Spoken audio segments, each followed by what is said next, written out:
Hello,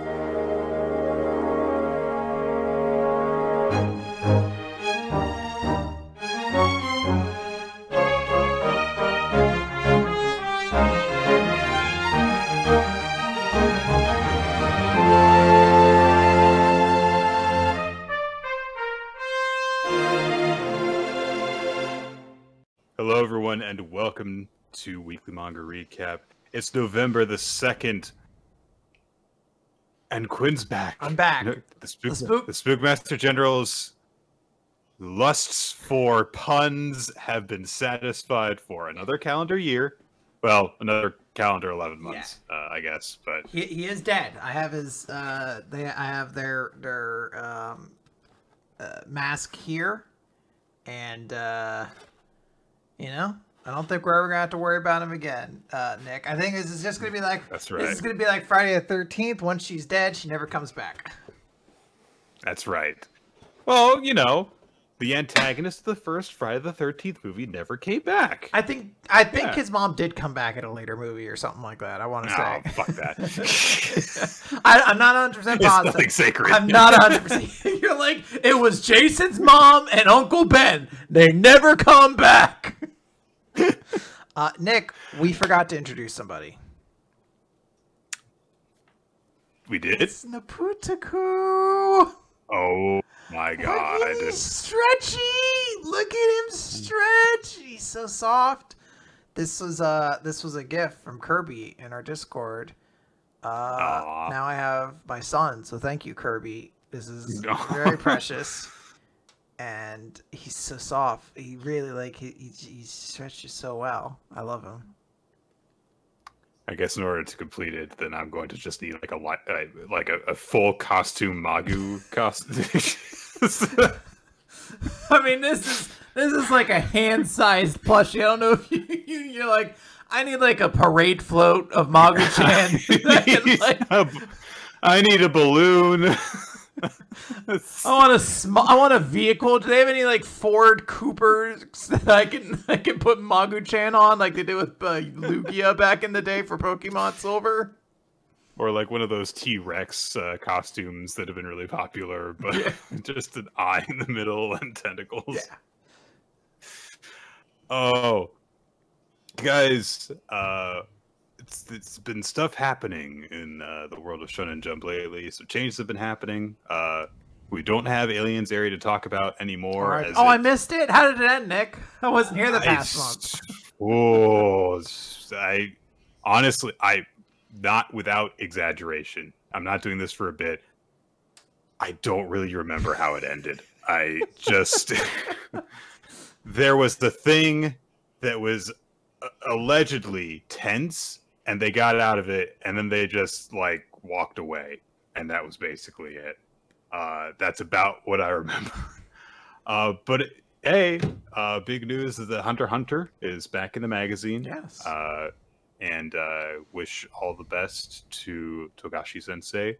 Hope that he is able to work on his series and get it the finish that he wants to give it while remaining healthy, which I know is going to be a big challenge. But I know that that there's been news rumbling ever since rumors started stirring that it was going to come back, that he was determined to finish it, and I know that a lot of people have been waiting for that to happen. So I wish them the best, and that they get a nice conclusion to that series that is so beloved. Also, I think we're gonna get a series not next week, but I think the week after that, I want to say, or something like that. And the rumor is we're getting multiple series. So what that means for the magazine right now is curious, but it does sound like there's going to be maybe some shakeups. Who knows? There are a couple of things that I could see potentially ending soon, and we'll get to them shortly. But yeah, I had heard that like the most recent winner of the Golden Future Cup is going to have a series featured, it looks like. So, and those always work out. Yeah. So they're always excellent. It's not even necessarily if they're good or bad. It's just that they just don't tend to catch. So, let's get on to, I think, our regular series. We're going to start off with My Hero Academia, as per usual. Chapter number 369. Wait, nope, 371. I clicked the wrong chapter to open it up and realized too late. 371. Together with Shoji. Together with Soji. Because we're not going to try and surprise anyone with this is a Shoji chapter. You guys, big reveal last time, and yeah, he's like just the main character of this chapter, which is, if you had like asked me like, hey, Nick, what do you predict the climax of My Hero Academia is going to feature? Wouldn't have said a Shoji chapter, but here we are. You know, there were a lot of characters I predicted that would be significant during this arc. Shoji was not one of them, but that is a pleasant surprise. Yeah. Last time he had issued an ultimatum to all of the mutant villains, saying that hey, they were going after Kurogiri's body in the hospital, and so he demanded, hey, you're going to be hurting a lot of people if you don't have a plan, so you better tell me you have a plan, otherwise I won't let this stand. And he punched Spinner, whose response is, honestly, it's a little bit funny, because he's just like, oh, what his problem? And a bunch of people realize, like, oh, hey, that kid's got a bunch of scars on him. He's also a mutant and everything. But they're still saying, like, oh, well, but we gotta save Kurogiri, you know, even if it means sacrifices. And everyone turns to Spinner's like, yeah, just like you told us, right? It's for the truth and justice and stuff. And poor Spinner, he doesn't know really what's going on. He's just kind of drooling heavily. So sad. It's so sad. Yeah. But the insectoid guy who has been controlling the crowd with rhetoric and stuff is like, oh, yeah, what he means is that history is written in blood and these things are inevitable. So everyone press forward. And Shoji's realized, like, I mean, if this goes forward, like, you're just going to, like, set us back. All of, you know, all the heteromorphs 30 years, but with all this. Also, we find out that All For One gave Spinner more than one quirk, which is very healthy, as he gets scale mail now, which we don't really get a good look at. I'm sad to say. Yeah, there isn't like a full page spread really devoted to seeing the full design. You kind of get in the next panel, but he's at like an angle where you really only see like the top of his like body going down, so you don't get like the full visceral shot of it. Yeah, it feels like we should have gotten a big freeze frame of him just to show off this new form if it's going to be a big deal. Like, oh, he's got another quirk that makes him super dangerous too. We get a League of Legends reference. It's just full blown in the manga. It's so wild. It is such a wild moment. Shigaraki apparently had a moment to bond with Spinner at some point while they were traveling together, which is kind of sweet. They just like talked about video games at one point. They were just like two nerdy little boys who were just like talking about like what video games they like to play. I really wish that we had just like kind of seen this conversation in full, just to like have that humanizing element. We have seen Spinner have conversations with Shigaraki about video games before. Like I believe that's like a character detail of theirs. Like he's referenced video games all the time. Yeah, I think it's specifically like, I don't know why this moment humanizes so much. One, it posits a world where the League of Legends game exists in this universe. So, like, are all the champions the same? Like, it's a world with literal superheroes. Yeah. Like, it's wild. But, like, it also is, like, as I said, it's a beat of something we've already seen, but it is just something to be like, I guess, something he's thinking of. Maybe a League of Legends character comes in and solves this fight, and that's why, like, the setup is there, which would be pretty cool. And it won't be Mundo. I was going to say, that's all we know. Nick, what League of Legends champion would be most likely to come in here? Well, if they had to be kind of at least a little bit superhero-ish. They don't have to. Who saves the day here? What League of Legends champion would be selfless enough to save the day?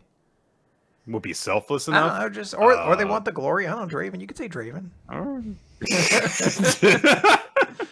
It's this weird spinning axe hits him. He's like, hold on, I gotta run over that little X marker on the ground before this lands.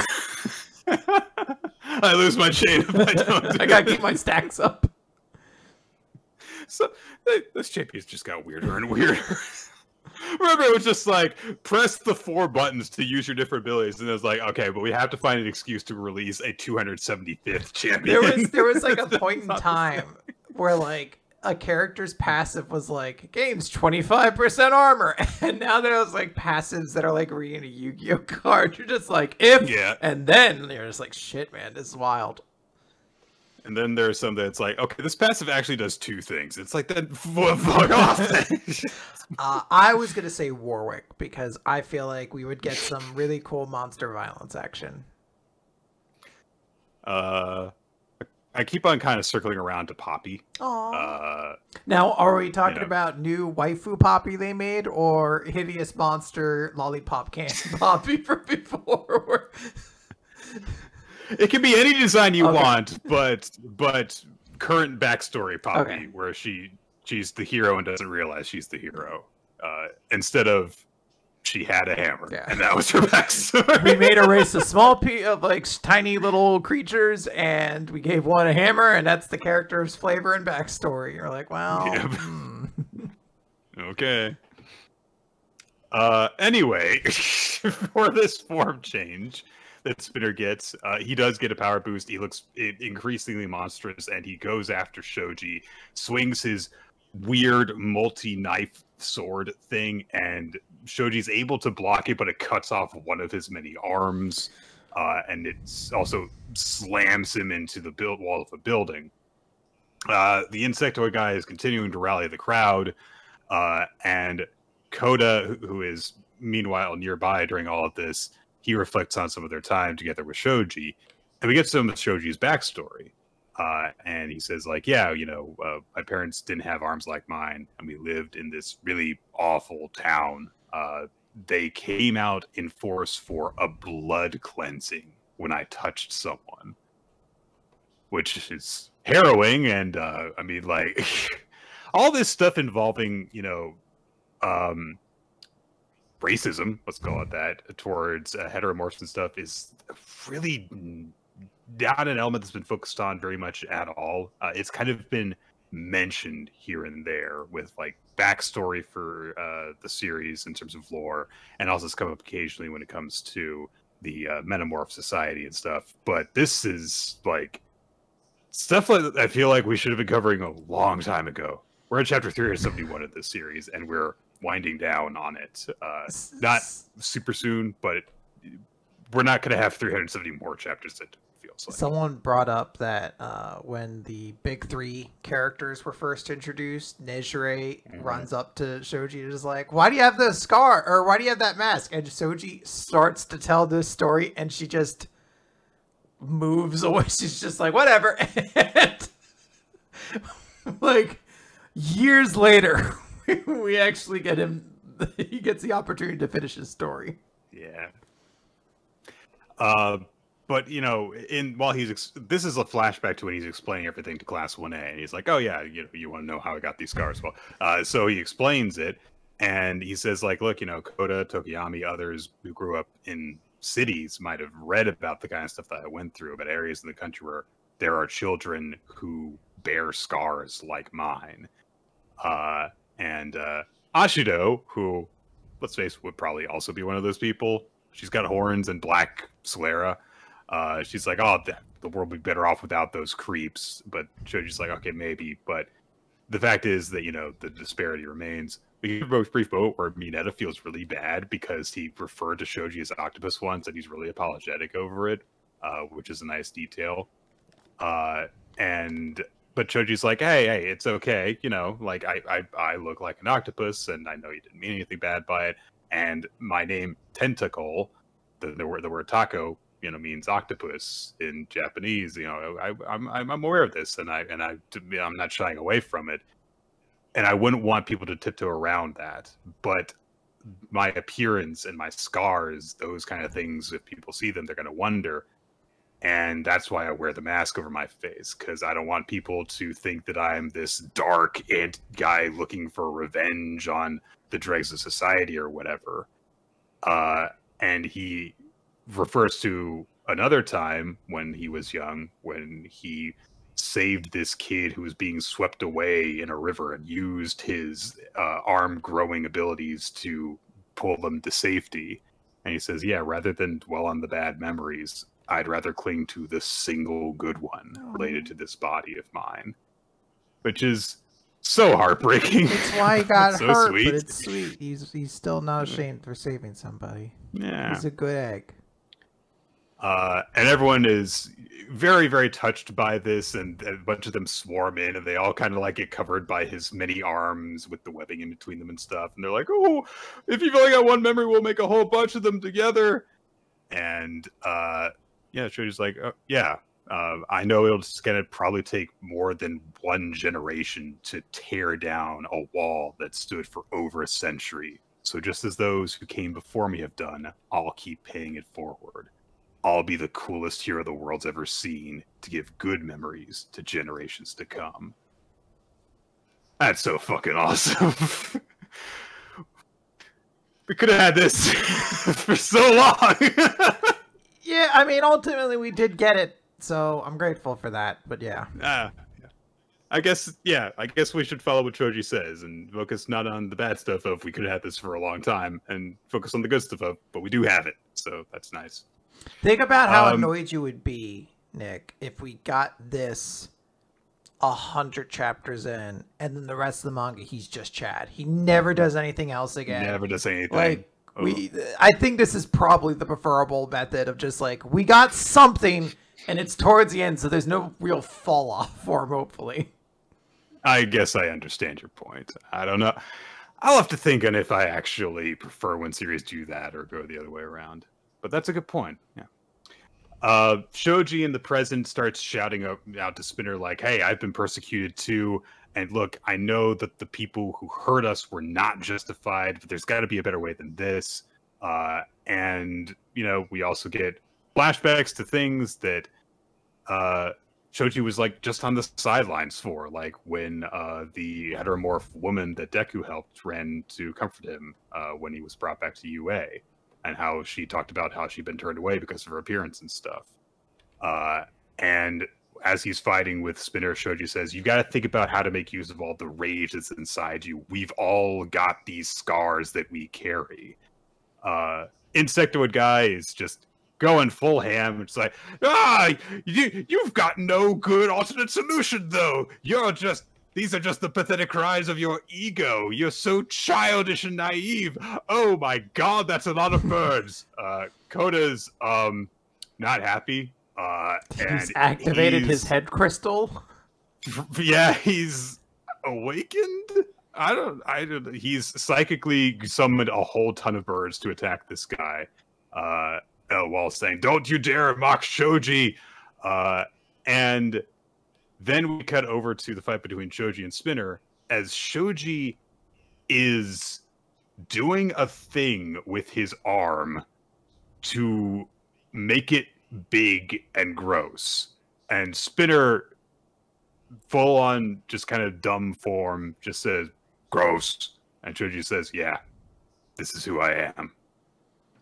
So I guess we'll see how that turns out for the two of them. Yeah, I mean, so this is like a weird chapter to like give full thoughts on, because on one hand, I am like legitimately glad that we get some spotlight for Shoji. Like, this was a character who I never probably would have said is like my favorite, but I've always kind of quietly liked and just didn't ever assume we'd really get much more. I thought, like many characters, we get little snippets here and there, but anything else, just like, all right, whatever.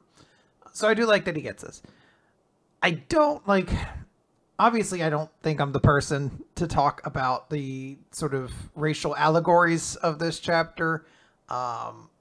there is like a weird feeling I get where I don't quite know if I dig the way this message is being delivered and everything being said. I'm not going to insert myself into that conversation. I will simply say, like, I wish I could love this chapter.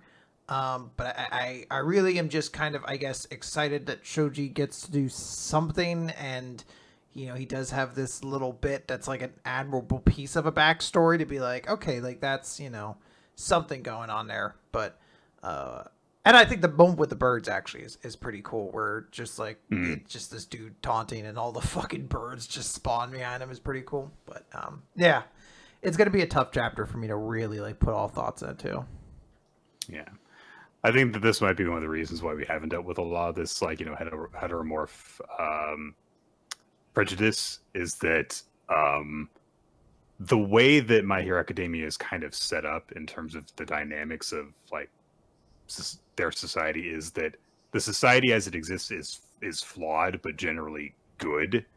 And when there is this huge, like, oh, there's a lot of, like, really racist people, then there can't be a huge focus on that without you concluding maybe this society is worth tearing down. Like My Hero has continually kind of refuted the idea that there are any societal or systemic problems in its universe whatsoever, and this is sort of just another one that gets added to that list of problems that it just seems to be like, nah, come on, we just gotta see heteromorphs for the people they are, and everything will be okay after that, guys. You're just like, ah. Prejudice is an individual decision, not a systemic problem.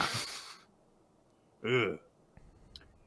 In terms of it being a thing for Shoji, I think that like his individual story is very compelling and nice. But yes, once you pull it back and see how it fits into the, you know, implications for the wider world and what that's suggesting, it's not as good. Yeah. But hey, let's move over to Undead Unluck, as things are happening there. Let's talk about Undead Unluck, Chapter 133, Roadmap. So, last chapter, Ano-un was about to grab the pen when Fuko shows up and is just like, nope, I saved you. And if you touched this pen, you would have become a negator and no one would ever notice where you had gone. You would have been called unknown. And of course, Ano-un is just like, the fuck are you talking? Well, they don't say that, they're a child. But they're just like, what the fuck are you talking about? Hey, ma'am, bitch, explain. What? No. Oh, wow. You know, I never actually talked directly with you, but geez, you're a very foul-mouthed person. I had a lot of anger issues to work out. No, just like previous loop, what are you talking about? And Fugo's just like, yeah, I'm here to stop that future from happening. I was just like, what are you talking about? You're not making any sense. Like, you just want that pen for yourself. And Fuko's just like, all right, I'll just have to convince you. And she shouts out move. And you know, a little like UMA that looks like, that has like the Roman numerals of the table on it is, you know, just says right. And something like shattered. And they're falling into a different location. She's like, this takes me back. We're in Canada. And Anon is just like, Canada? Why are we here? Why have you brought me here? This hellscape. Fuko's like, yeah, this is where we first met. And basically sort of explains everything. Going through is even being like, yeah, I've been looping. And I'm actually like 200 years old almost. And you actually become a manga artist. And the only reason this is possible because of your manga. And I'd be like, I don't know, just like, I get to be a manga artist? And it's like, yeah, you get to be a shoujo manga artist. He's like, even though I'm a Jump reader now? It's like, yeah, you got some, there's very likely some gender issues you're working through right now, and I support you every step of the way, kid. I'm 8! That's perfectly fair. That's fine. Yeah. But it's just like, it's September now, not April, so the date's all wrong in the manga that you were based off of. And Fuko's like, yeah, that's why I waited every day at that same spot at 5 p.m. to prevent that accident from happening. I was like, that's crazy. Like, you waited there all by yourself? That sounds terrible. And Fuko's like, it wasn't so bad. It's nothing compared to what you've done for me. And besides, my partner is working even harder. And we find out Fuko hasn't been able to see Andy since this all happened. We see what happened when she originally came into the new loop rather, and she was alone in the round table, and she's just screaming out Andy's name, and she gets on top where like the sort of Stonehenge like figures are, and there's a message carved into the stone floor that says, "I do for you, you do for me, we do for the Union. Can you do it, partner?" And Fuko... It's a shit poem. It's awful. It doesn't even rhyme. Andy sucks. You had what, 1 billion years to think of that? Come on, man. He kept workshopping. He's just like, we do for Union. Can you do for Boonion? No, fuck it. Just whatever. Just write whatever. Fuko just, as she's crying, just writes Roger underneath it and says, yeah, I'm going to prevent Andy's unluck, or everyone's unluck, while Andy goes out and gets us more artifacts. Till the day that we cross paths, that's what's going to happen. And basically it's just like, anyway, I'm sure everyone will give me an earful later. Like, what I'm kind of doing is nothing more than like self-satisfaction, but hey, we should get you home. And it's like, no, that's not true. Thank you. I'm only able to talk to you like I am because of your help. And now my mom won't have to be sad either. Like, you've saved all of us. I'm going to cheer you on with my manga. Once the series comes out, be sure to read it. The title will be on, and then he falls like into a new room, and he's back home. And his mom's like, hello, my child is missing. And oh no, they're here now. They just fell through the fucking like roof. I'm not going to question this at all. Yeah. So, Fuko's just like, all right, cool. Well, we did it. Like, I guess this works. And Move speaking is just like, so no help from unknown this time around, right? No help from unknown. Fuko's like, he's helped enough. And looking at the G-liner memories this time around, it seems my hypothesis is correct. Of the 3 sacred spirit treasures, only the heart's information is missing. And Fuko and Juez, or not Fuko and Juez, Juez and Victor have been trying to find it in all 100 tries and never found it. And taking that into account, the only possible conclusion is the heart only shows up in the 101st loop. And that info will likely be revealed through quest reports. So we'll have to fight our way through it. And we're going to need strong allies to do it because it's going to be in the difficult quests. And we can't afford to have any falling outs this time. So that's why I'm going to stop all of their tragedies at the source. And Fuko rolls out this big map with a whole bunch of circles and lines and everything like that. And she explains that it's a roadmap. It contains everything we learned in the previous loop, along with the info from the artifacts I've collected in various locations. The key to defeating God will likely be the last of the 3 sacred spirit treasures, the heart. And to obtain it, we'll need to assemble negators. And this is a strategy guide, the roadmap for creating the ultimate union.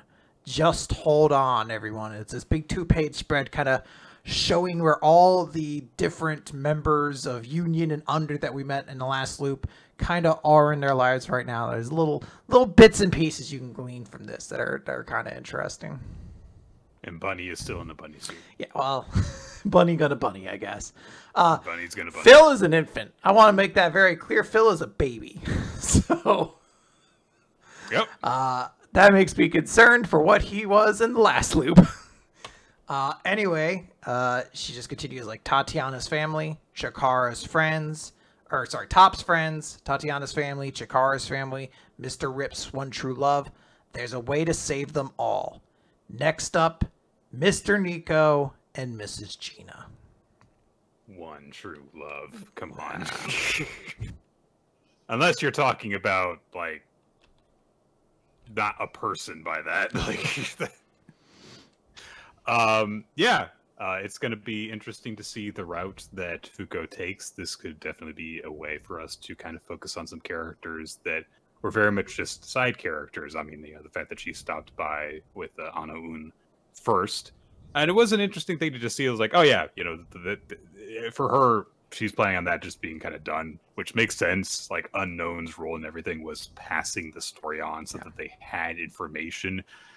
They don't need to directly be there helping stuff out.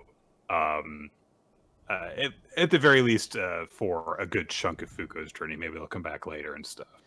It seems like this is also, since this is, decades before the setting of the original timeline, let's call it, took place, that there might be a long stretch of time over which this gathering, this team together might take place. So, yep, maybe a bunch of time. What's the episode dilation? Crunching. We'll call it that. Time crunching. I am going to be just like an exceptionally messy bitch as this part continues. I can't explain it, but like the very concept of like going out to get to give everyone a happy ending is just like, it's gonna hit right into my core of my being. I'm so excited and prepared for it to be like emotionally devastating. Yeah. I mean, just the very image of Chikara looking at his parents crossing the street in the moment that, he accidentally killed them. It did make me go, ugh. There's a lot of that. There's so much. She's like, I want all these people to be happy. And Phil, I guess. Like, and also there's others. Yeah. Like, I guess good for Creed. But yeah, I mean, I guess, the one I think I'm most excited about is the retroactive, like, we have to save Void. We have to save Void.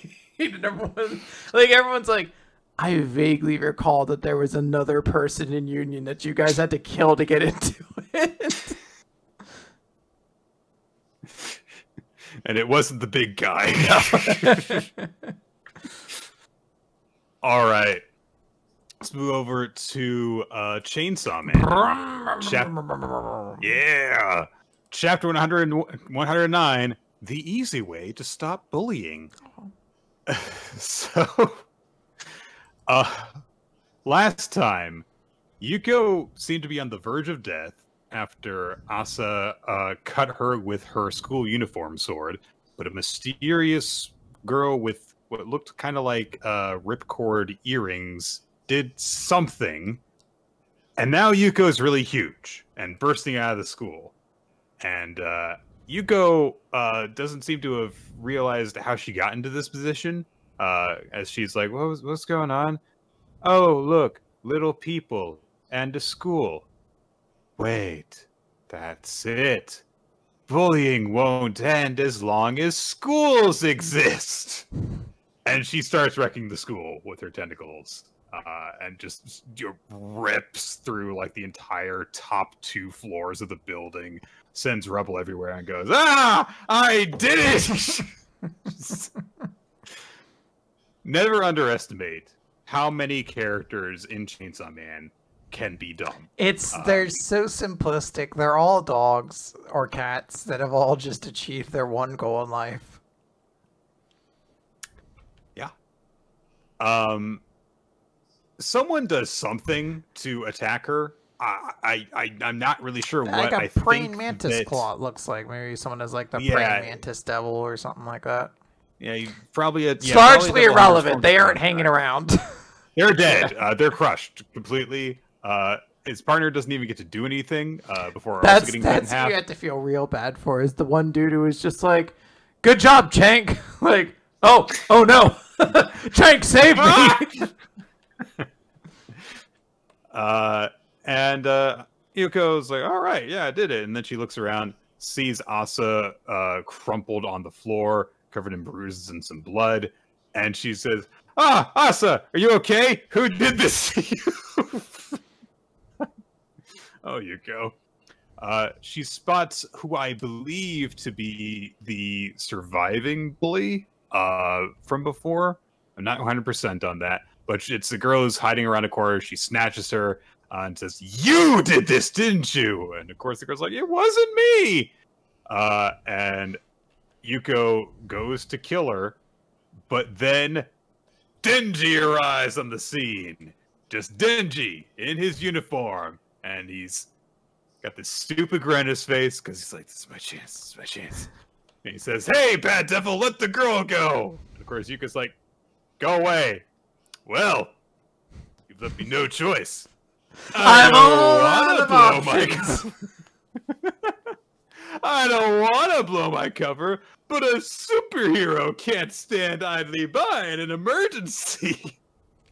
And as Yuka goes to attack him, he pulls his ripcord, turns into Chainsaw Man, and chops up the tentacle that comes towards him.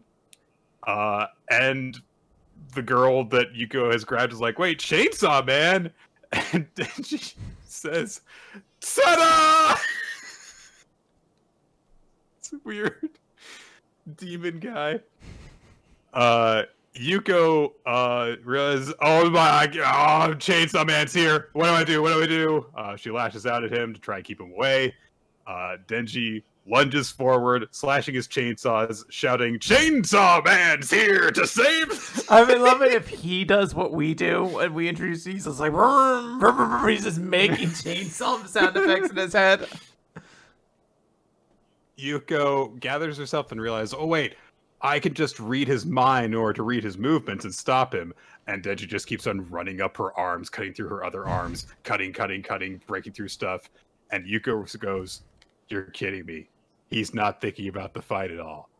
All he's thinking about is how to expose his secret identity while making it seem natural. Big action pose too as he's leaping through the air towards her face to cut her apart. And she's just like, this guy's an idiot. It's so fucking funny. Like, this moment of like, I'll just read his mind to find out. Holy shit. He has not a single thought on this fight. He's just thinking about how to expose his identity. And that's like such a funny concept to me. Like, the idea that like Denji never thinks about how he fights makes perfect sense for that character. Sure. But that he's still thinking about how to reveal himself naturally. Like, you just... And then I'll get a girlfriend! You just did it! You just revealed your identity! He's still... Oh, no! He's still like, what do I say when I hit the ground after I kill this monster? Asa comes to groggily, and by the time she straightens up, Yoru is in control. She sees Chainsaw Man and says his name. Denji goes, yeah? And he is standing on top of Yuko's face. She's not looking good. I think she's dead. Parts of her brain are over there. Now, to be fair, her brain was always sticking out of the body. But yeah, I think she's done. I think that's... it's not all in one piece. Yeah, she is not looking good. I'm not 100% on if she's dead or not, but she's dead. Considering the last time she was cut up, she was supposedly dead. I do think this is also probably enough to put her down for the count, so to speak. Yeah, unless that ripcord girl also comes back. Maybe she will. So yeah, Yoru and Asa have another reason to hate Chainsaw Man. Who would have thought? I do have to credit Fujimoto because it was an effective way to make me be like, I really like Yuko. I hope she doesn't die. That feels like where this is inevitably going to go. And like having that still happen, but like twist it where you're like, I'm okay with Yuko dying at this point if she's just going to try to murder everybody and become that. Like, I don't know. It's something where I kind of just appreciate at this point the routine it has me on. Like, I see how Fujimoto writes his stories and I can't question it. Like, I can see the lines, I guess, and I enjoy being dragged along, you know? Yeah. It's a good story to get us where we want to go, which is to, drive Denji and Asa against each other. While not making Denji out as being horrible for killing Yuko, but also making it be like, oh yeah, of course Asa would be fucking pissed that things went down that way. Because as far as she's concerned, she saved Yuko from this situation. She was just unconscious to see that it had not really worked. And so it's one of those things where it's like, yeah, we've kind of got our two conflicting heroes currently, and you kind of see where both of them are coming from. And that's very good. Good storytelling. Yes. Yeah, I can dig it. I can dig it.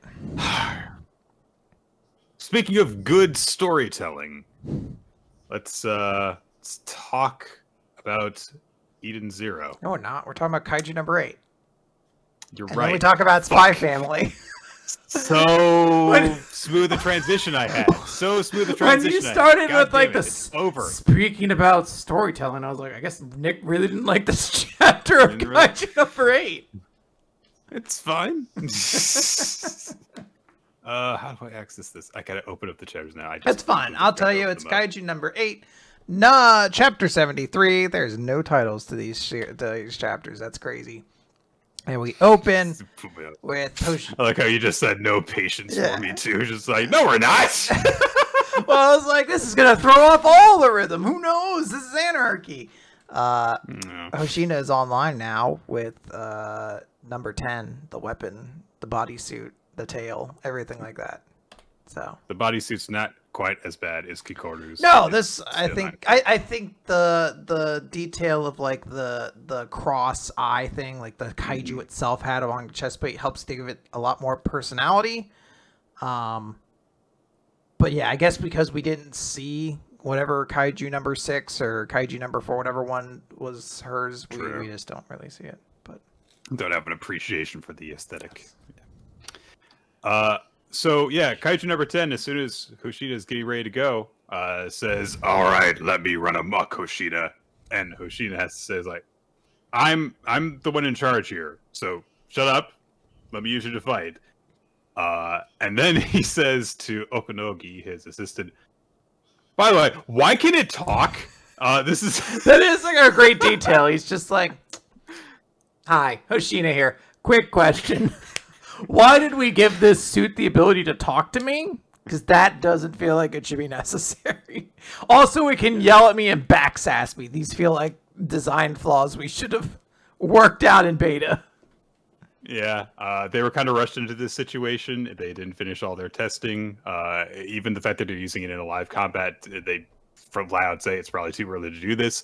I do like the justification that we get for why Kaiju number 10 can talk, which is it's the only kaiju weapon that has a will of its own because it willingly became a weapon. So you can't just mentally dominate it. You've actually got to communicate with it, and therefore you've got to speak back and forth with it. So yeah, all done in one panel. So there you go.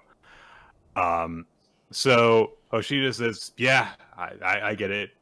Unfortunately, we've got to just like take this gamble because we've got to have it for what we can against Kaiju number 9." So they get ready to go. Kaiju number 10 makes a remark, saying like, "Oh, I knew I liked you for a reason." Hoshina just says like, "Look, we're not friends.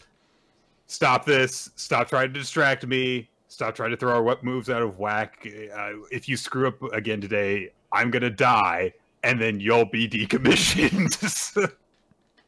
Good point. So Kaiju number 10's like, "Got it. Let's go." And moves his tail and cuts a hole in the floor of the helicopter they're in, and they drop through it.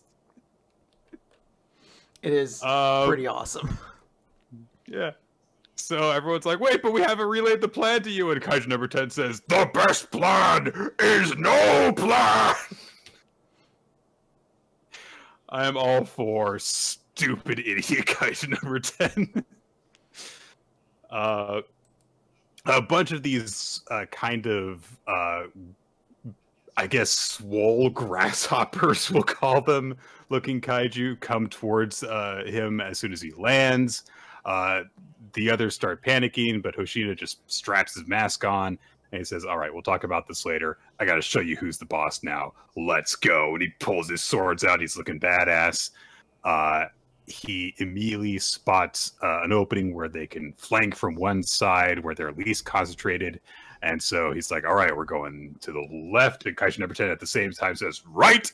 And Hoshina runs to the left while his tail snaps to the right and drags him back. And he nearly gets killed for it because he's off balance when these kaijus attack him. He has to dodge out of the way. And he starts berating Kaiju number 10, saying, "We've got to attack them from their weak point. That's just common sense." And Kaiju number 10 says, "Where's the fun from that?" and it happens again. They immediately try to go. Hoshina's like, okay, I gotta dodge between its legs, and Kaiju number 10 says, let's test their strength, go head on against them. So that doesn't work. Eventually, they get completely surrounded. Hoshina's like, crap, we're in a really bad situation here. Kaiju number 10 is laughing because it's having so much fun. So they're completely, like, as out of sync as they could possibly be, essentially. So Okanogi says, like, look, you gotta pull out and you gotta redeploy in a normal suit. This is not gonna work. But Hoshina says, look, I can't get away from these guys. They're too fast, and I'm not in sync right now. So I've got to just sync up and fight them, even though his unleashed combat power is, like, constantly falling. It started off in, like, the 60s, and now it's down in the 30s. So Hoshina says, like, okay, look, this is our last chance, number 10. You got to follow my orders. Look, we'll use the planes over there as cover and take them out one by one. And Kaiju number 10, again, just says, don't move away. Meet them head on.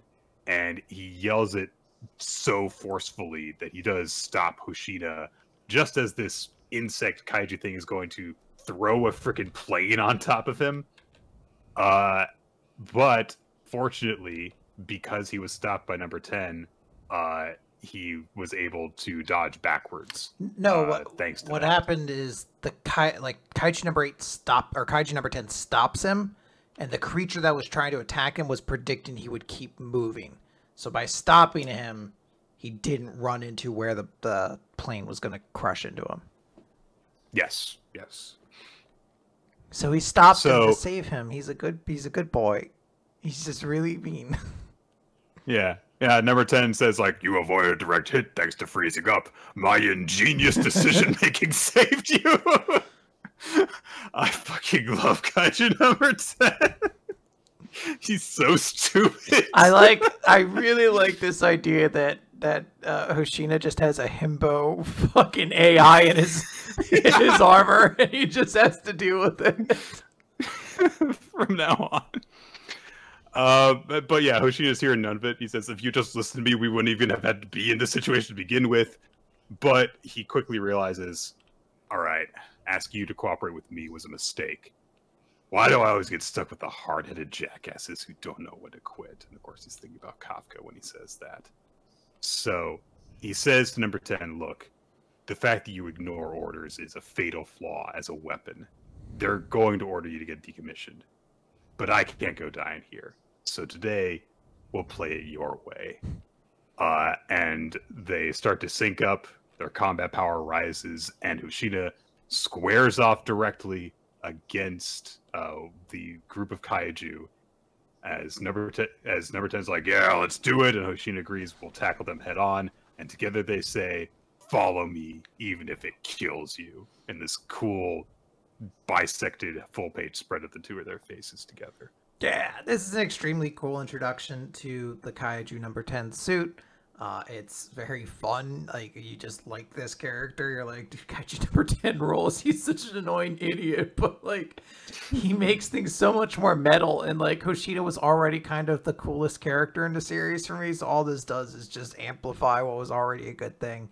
I do love that this is like the first chapter of like, hey, this is a prototypical new thing. Oh no, you two aren't in sync and you have to. Like, it's a very tried and true sort of like storytelling device, but they execute it well. And yeah, I think just everything from like the new design to like the banter back and forth, it all just comes off really well. Yeah. Hoshina was already arguably just the best character in Kaiju number 8, and now he's essentially sharing a body with Inosuke from Demon Slayer, and it's the best. It's like you took the best character and then like the 6th or 7th best character, you just fused them together, and now you have a super best first character. It's awesome. All right, now we'll do Spy Family, since we're going to just hold off on that connection. Don't worry, I'm gonna lead us back into it. Well, okay, I trust you. So the buses that the Anya's class and the other classes from the academy have all been hijacked. We get word of that reaching the academy, and Mr. Henderson, who I would not be surprised if he just fucking flies through the air and kicks everyone in order to save his students, because he's great. we established like who's been informed of what's happened, the fact that this the security entourage has been dealt with and everything, and then we just deal with the scene of I think the guy's name was Billy. He's just walking up and down the bus aisle with a freaking shotgun in hand while the kids are trying to hold it together. A few of them are crying and sniffling, and all of them are freaking out, of course. And, yes. How would 4Kids animate this? How does 4Kids handle this scene? He's not carrying a gun. He can't be carrying a gun. And these children can't really be terrified either. No. Also, because to jump ahead and lead, there cannot be a bomb strapped to the neck of a child.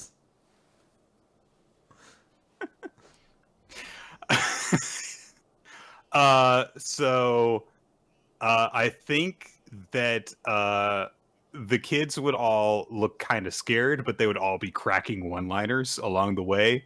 It's like, oh, this guy smells, or something like that. That's all they say. They're like, he'll pee you, you're stinky. Yeah, like he's actually just like walking around being smelly around them, and they're like, we can't do anything. He smells so bad. And then he straps a thing around Anya's neck that'll make her smell bad permanently, just like him. Oh, a skunk bomb! A skunk bomb! Exactly. That's awful. Oh, man. Those kids are terrified. Done and done. 4Kids. Safe for kids everywhere to consume. 4Kids, if you're still out there, fairly certain you're not. Nick can help you. It's all right. Nick's got it in the bag. I saw way too much of the dub of Yu-Gi-Oh! GX, and I know what the formula is.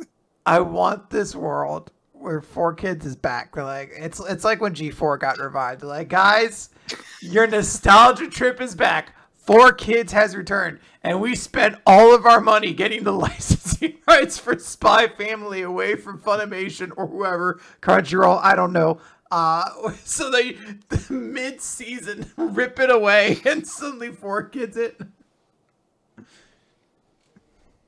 Yeah, they just didn't want to hold on to this massively successful series for some reason. It was really easy to talk them out of. What would be the Spy Kids the Spy Family 4Kids theme song? We got it from them for Peanuts, which incidentally, Anya is no longer obsessed with. She likes something that is much more understandable for kids to think is their favorite food. We gotta get the kids eating. So Anya's really excited about vegetables. She loves Brussels sprouts. That's what she's always eating. And we can't call Bond because that will get stupid. We'll call him Bind. We'll call him Bind, I guess. No, you know what? That wouldn't make sense. Bind is a much more weird kind of name, but it wouldn't make sense in that in the same way they changed Smoker's name to Chaser, and you're like, I don't know if you thought that one all the way through, but okay, guys. And the idea, in fact, of a family coming together for ulterior motives, again, sends the wrong message. So, Yor and Lloyd actually just love each other from the get-go, and they just, like, ham-fistedly, like, cram in, like, really bad dialogue changes. Like, long spats they have to give Yor. They're like, I know we don't ever see upper dress, but we want to make sure there's no one assuming there's anything, so... Like, everyone, they both just got, like, instead of Lloyd talking about in his head about how this family's got to be separated, just like, I'm so glad that I love my wife. Oh, man. Oh, man. All right. Yeah. So, there you go. 4Kids. Free idea. Done and done. Nick shipped it off. Send him the check. Anyway, back in the real Spy Family. Anya is not dealing with the situation very well because all the kids are terrified and are having really bad thoughts. She's reading all their minds, and she's kind of secondhand experiencing all of their anxiety and terror, which is very, very not good. Damien is at a loss as to what to do, but the one large kid stands up and says, "Hey, everyone, stay calm. It's all going to be okay. Our parents are very important people. My daddy is in the Army High Command, and I'm sure we're going to be safe. The terrorist practices incredibly poor A, trigger discipline, and B, marksmanship, because he is trying to one-hand that shotgun. Like, you're not Arnold Schwarzenegger. You can't do that, dude. But everyone does start to calm down a bit as a result of that. So Anya starts to do a little bit better too. But terrorist guy decides that the thing to do right now is talk smack to all the kids. These are all like 6-year-olds, and he's like, well, you're Major Watkins' son, and you're Vice Chairman Garnett's daughter, and you're the daughter of the Black Belt CEO, and you're the son of Chairman Desmond. Yeah, everyone knows how important your parents are. You Eden Academy students were born with a silver spoon and raised as the most precious kids in the world, which makes you really valuable hostages. And I'm going to use your lives to negotiate with the government. And if they comply, then you'll all be heading home alive and unharmed to eat your 5-star dinners in your palatial dining rooms. All the kids are like, what's palatial mean? So you better pray that your mommy and daddy use their power to get you back safe. Why are you talking this way to a bunch of kids? Like, they don't understand. These are, for the extended purpose, they are essentially like first graders, right? Or they're a little older than that. Anya was supposed to be 6 years old. She might be a bit younger because the circumstances around like her birth certificate were specifically said to be a little bit muddy when Lloyd got her and adopted her. But yeah, they are essentially like in first-ish grade. Yeah. So I would say that if any of these kids are older than 8, then that they're not. So it's the notion of just like explaining that to like first graders. You're like, oh man, no, these kids don't get it. They're just asking when recess is. One of them is just like, I understand that our government does not negotiate with terrorists, so this is a fruitless endeavor on your part. All right, anyone else? Bomb on your neck.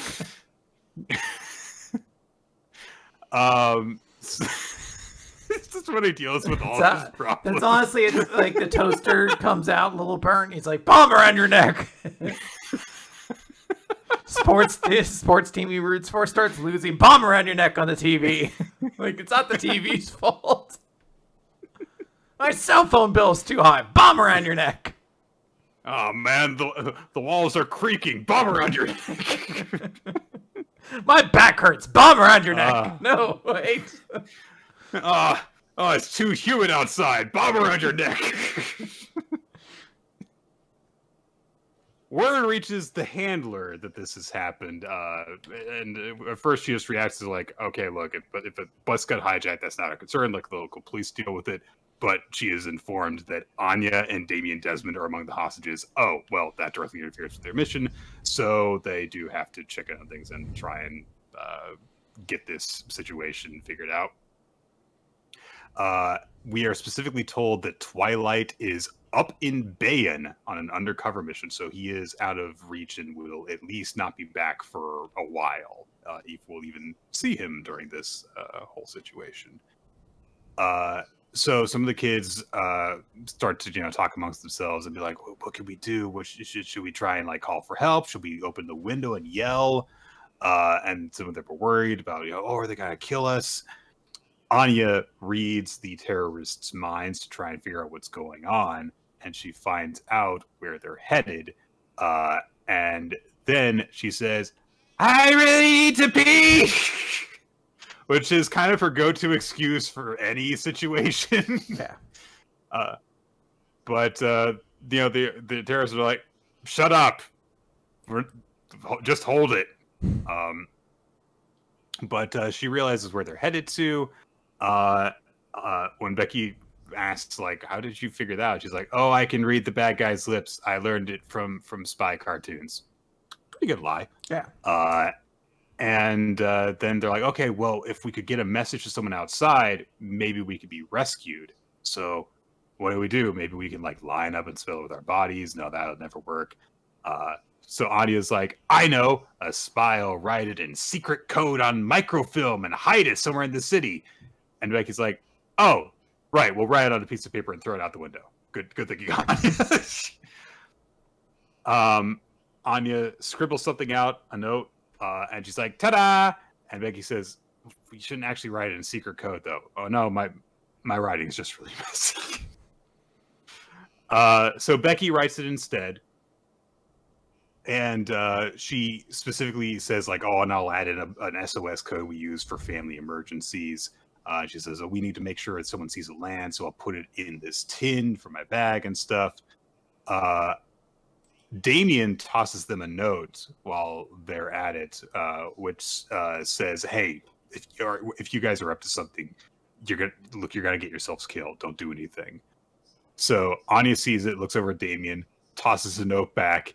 It's too sloppy for him to read again. So Anya like dictates it to Becky so they can pass that note to him. It is a great moment. There are people with guns on the bus that are threatening their lives. But, you know, they just communicate to him like, "Oh, we know where the bad guys are going, so we're going to try and tell our rescuers. That's our only chance." So Damien passes a note back that says, "Okay, well, I'll make a distraction and give you guys an opening." And he gets up from his seat and walks down the aisle and approaches the terrorists. And he says, "I am about to crap my pants." It was just Anya's plan before. But he is a distraction long enough for them to toss the tin out the window, and indeed some people that they pass by see it land and the note fly out. But immediately afterwards, the terrorists spot them having, thrown something out the window. It's the best when he sees it, and it's Anya doing the duck face, looking off to the side, going la la la la la la la. And yeah, people see the note, and there's a note that's also attached to Becky's ID card, which is very, very good thinking on her part. It's like, so that they know, like, oh, this is who I am, and everything. The terrorist grabs Anya, just yanks her out of her seat, and straps a bomb around her fucking neck. And he says, "If you try anything funny, I'm gonna blow your head off. And if anyone else starts acting funny, I'm going to blow her head off. If anyone tries to escape, I'm going to blow her head off. If anyone tries to take it off, it'll explode.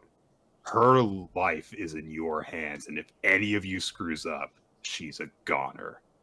And, yeah, I'd say this is probably the most in danger that we've ever seen Anya. It's like a tense chapter. There's already a tense scene last time where it was like, boom, a terrorist is taking over the bus. And, like, the stakes have like escalated to a far more like unnerving degree of like, Anya, our child protagonist, has a bomb strapped to her neck right now, and it's a very tense moment. Like it's a chapter with a good amount of humor to it, and it makes for like an entertaining read. But like you get to the end, you're like, this is so much more intense for what I want my sweet baby Anya to have to live with. This is too much. She needs to be out of there. Yeah. And also you sit here with the notion of like, there's no Lloyd. Lloyd is not coming in this. So you're like, Yor maybe gets involved, or Sure. You're waiting to find out who's going to be the hero to the situation. Because right now you're just like, holy shit, these kids are in a lot of trouble. Yeah. There's a bunch of different things that could potentially happen. Of course, there are so many super capable people in Spy Family that it's like, okay, Lloyd not being there does not necessarily mean, oh no one can save them. It's just like, okay, but that does throw in the element of kind of anticipation of like, oh, well, then who is gonna be that helps them out? Yeah. Are they going to be helped out, or is the fact that they're capable little kids and Anya can read minds, maybe that? I thought you were positing the idea of like, maybe these kids don't make it out of this scenario. They all die. It's like, Nick, please, I can't do this. I feel like there's a lot of open room for a lot of cool things to happen. Like, even what you suggested at the beginning, like if Hendrickson showed up and like drop kicks his way into like the bus or something like that, I'd be all for it. So yeah, absolutely. All right, Nick, we talked about some good storytelling. Yeah, we got so much good storytelling. Now let's talk about some other storytelling, which is Eden Zero, chapter 214, as one. So we open with a full-page color flashback of Shiki being trained by Ziggy, and him being like, next time I will land a hit on you, and you get a big 2-page color spread that's like, hey, here's the Eden Zero crew, except for Couch Post. She's not really a member of the crew, guys. Don't worry about it. Yep. Yeah. Well, and also, oh no, never mind. I got confused as to who was who. Yeah. Yeah. So yeah, the entire crew is there. Well, and also the captain's not there. He's that's part of the that's crew true. too, so. Yeah, but you only... And Moscow is not there. Oh, you know what? Maybe there's a second band of these characters that nobody likes that much. I guess they don't fight, I guess, or something. I don't know. Anyways, it's to celebrate, I think, like the anime or something like that. So last time, Pino was seemingly killed, and Ziggy turned into a Super Ziggy Overdrive and like punches him in the stomach. And we just get a bunch of action. There's a crash, pow, kaboom, zing, blam. If that's all you've got, you'll never destroy me. Boosh, bash. Use your gravity to take down, like, rocks or something like that. Yeah, kaboom. And then these actions start happening, and we start having it, like, juxtaposed with that same action happening back when Shiki and Ziggy were training all those years ago. And it's like, oh, the fight's repeating itself, and it reaches a zenith where Shiki gets like lifted up into the air and he's like, I'm flying. It's like, no, you didn't fly, you fell towards the sky. That's how you are. That's how you use gravity.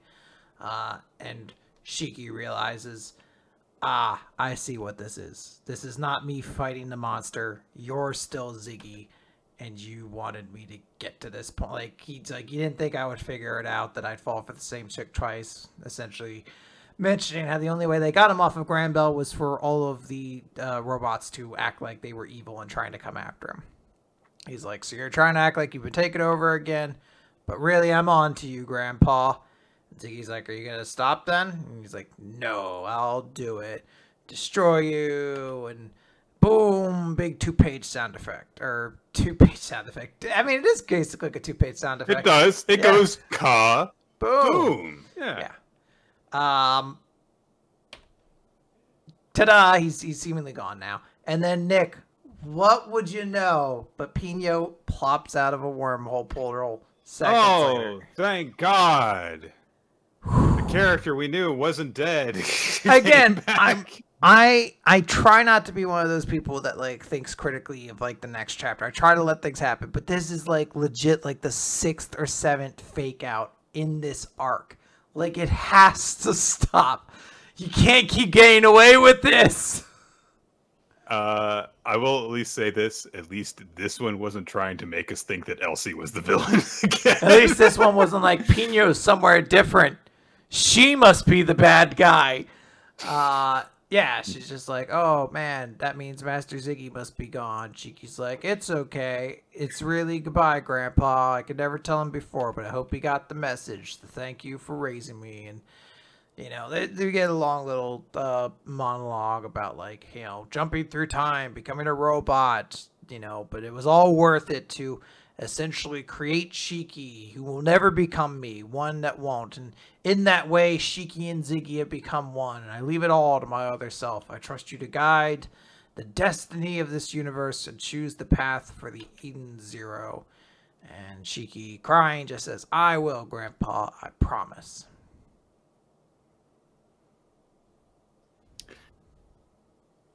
So we've presumably past the climax of this arc now.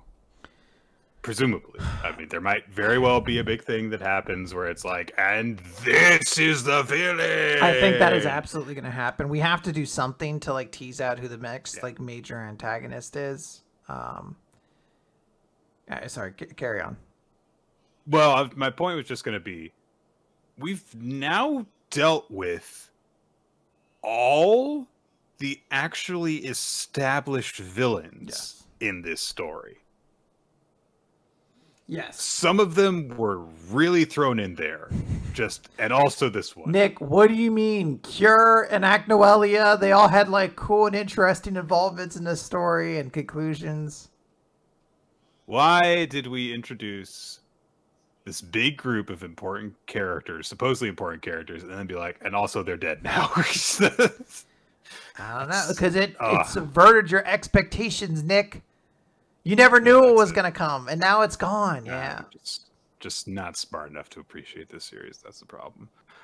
I think that for as much as we have built up, Ziggy as like the big villain of this story, that this came incredibly suddenly.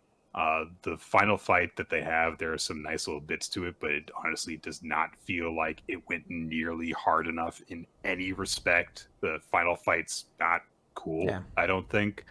And how does Shiki beat him? I don't know. He does a thing. He punches. He throws a big gravity. Throws a thing. It's not like it doesn't happen in a way that seems like bigger than before. And I know that part of it is like, oh well, because Ziggy specifically wanted to die, so that it wasn't supposed to be like a big triumphant thing. But it really feels like this whole thing happens, and instead of ending on like a big thing, it's like, well, now it's over, and now we'll presumably move on to the actual big thing that will happen coming out of this arc to set up, hopefully, the final run of this series, because like it doesn't seem like there's a whole lot more to do. I mean, it comes down ultimately to how, like, what I guess this big villain is, because like here's the thing, where like, yes, all the antagonists are essentially gone. That has not stopped Hero in the past. Like, don't forget, like, there's actually another continent where all of the mages are stronger than, like, they could be like the last Cosmos is actually the strongest Cosmos, and there's a whole big new force there, and we had to deal with them. Like, I don't want to presume anything on that end. I do want to say, in regards to this arc, and if this is the end of future Shiki Ziggy, that feels like such like a weirdly half-done storyline. Like, it felt like we didn't fully figure out what Shiki's future deal was. There was like a bit of an idea of like, well, there was a conflict with him and something changed him. And I guess we're still supposed to kind of get that when we find out who this big antagonist was, because supposedly that's the reason behind like the personality shift. But it just feels incomplete. It just feels like that storyline didn't really go anywhere. Like, why did we need that big explanation in the long run? I don't know. Yeah. Even if, and I'm just spitballing here, this, like, I'm not indicating like there's been any hint of this happening or anything like that. This is just an idea. Even if we assume that whatever entity or intelligence or whatever that was possessing Ziggy, if that still exists in some form, say like it's, some sort of infectious AI and it's like present in some other established being, whether it be like, one of the robots that's part of the crew, or one of the androids, or part of the AI of like the Eden Zero itself, even, or something like that. Even if you have this big reveal of like, oh, and here it is, it's, the thing you knew as the evil Dark Emperor Ziggy is still there. Even so, the form that this is taken of Shiki's grandfather is the villain and stuff. This story ending this way feels like it just kind of like dropped, you just dropped a rock on the table as like, and it's over now.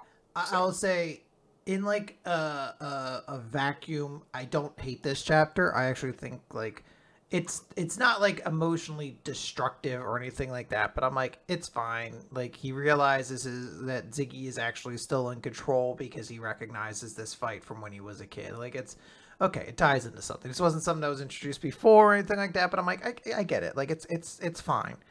But again, it just kind of comes at the cost of like, one, it's a follow-up to a death tease that, again, is just a weird fake out twist, and then it's just a conclusion to a storyline that didn't feel like it was like at a climax. Like, it is ultimately, but like, it just don't feel like we built it up enough. It just kind of spontaneously felt like, now we're done with it now. I don't know. And I think it also didn't help that we spent a lot of the last several chapters with people going, who's the real villain and stuff, just like directly telling you, like, by the way, Ziggy's not the final villain. Yeah, so there's a whole lot. There's a whole lot of characters being like, "What's gonna happen next?" You're just like, yeah, all right, go for it. Just show me who the fucking villain is at this point. Yeah, come on, get on with it. All right, let's move on to Akane-banashi, story 36, One Fan's Worth. Last time, Akane clapped back at Rien. It was very satisfying. We see the after effects of this with Rien, of course, having to follow up on Akane's performance. He gets up there, and it's pretty clear that people aren't really into his performance, and he looks a little bit nervous. So he storms backstage afterwards, immediately goes and confronts Akane, and he's like, yeah, snapping back at me with your Rakugo, huh? I didn't think you would have had the guts, huh? And Akane just tells him straight up, like, yeah, sorry, I just don't like taking crap. I was being a fight back about it. And Rien starts to go, like, all right, you listen here. Did you forget what I told you yesterday? And then someone comes by and says, oh, let me guess. I'm a Futatsume, and I'm better than you, Zenza. Your usual spiel, right? You say that to all the Zenza these days. And Rien says, oh, I didn't know you were still here. Rokuro Ani-san. And Rokuro looks probably like the most like shonen, honestly, kind of character we've seen so far. You know, kind of unkempt hair, headphones around the neck and stuff. And he's just like, yeah, so whatever, knock it off. And Rien starts to object and says, oh, well, I'm guiding her, and she was sabotaging my performance, and she needs to not do that. But Rokuro says, like, yeah, okay, but aren't you supposed to be better than her because you can overcome those stupid things? Or is ignoring your own faults in order to chew out the Zenza what makes you better than them? So he's been pretty thoroughly dressed down. Rien apologizes, and that's that. Akane thanks Rokuro afterwards, and he's like, he's just been acting out lately. He's kind of right. You shouldn't do that again. Throwing stones that both sides can't laugh about is disrespectful. You're only going to earn more grudges that way. And plus, it's a waste because you've got so much skill. So, nice little teaching moment from him. And then he calls Asagao over, and he's like, okay, look, I'm leaving. You're in charge. And if Rien starts complaining again, just mention my name. So that'll take care of that. Asagao kind of gives her a little bit of gives Akane a little bit of a reproach, saying, hey, you took this too far. And Akane agrees because it's like, yeah, if Rokuro hadn't stopped us, then things would have gotten a lot worse. And Asaga's like, okay, look, what you did today, that wasn't all right, but you fucking killed him. It was so cool. He doesn't say it in those words. You know, he tries to say, oh, inside my head, I was pumping my fist, but he's like, yeah, good kid. And he also says that, you also owe Rokuro for stepping in on this, because for all of his accomplishments, he actually really still cares about the people who are ranked lower than him. He's a very stand-up guy. And this is the first time that Akane's ever heard of him, so Asaga's like, yeah, I mean, he's the only apprentice of Miroku Kashiwaya, the sole national treasure of the current Rakugo world. First time we're really hearing about him. I'm sure he'll come back later. And yeah, Rokuro apparently is considered this big rising star out of the people of his rank. He's called the Wonder Child, which is... that's like a wrestler name right there. Yeah. Rokuro is thinking to himself as he walks off from the performance hall. He just thinks like, oh man, she got the better of Futatsume. That's the first time that's happened since Kaisei came by, which makes sense. As he walks into a bar or of some kind, he is called over by a woman who's like, hey, you've been keeping me waiting. She's very heavily into drinking. She's quote unquote on her second bottle, which okay, those are big bottles. I don't know my alcohol, but that's a lot of alcohol. So he apologizes and addresses her as Master Ransaika. So we're getting a lot more Rakugo Masters. I feel like this is around the point where the team behind the series was told, like, you're doing really good, so go ahead and give us more of that world building stuff. So like, okay, yeah, sure, we'll just start hitting you with more master names and stuff. Ransaika says like, "Hey, you should call me Urara because my inherited name is really ugly." And I guess also that avoids the problem of multiple people can have the inherited name. It avoids confusion, whatever. But they talk a little bit. He just mentions he's found this amusing new kid, and that's it for this scene. It's very intriguing. We're introduced to him as having a master, and then suddenly, oh wait, he's talking to somebody else. What is this? Yeah, sounds different master. Sounds like there's mischief going on in this world. Yeah. Or, I don't know, established Rakugo performers sometimes get along with people. Maybe, maybe not. Who knows? I'm just saying they introduce him as working with one master. We see him later with a different master. It sounds like what are you talking about, Quinn? Sounds like there's mischief. There's a contest to determine what Rakugo is all about. We can't read into these things.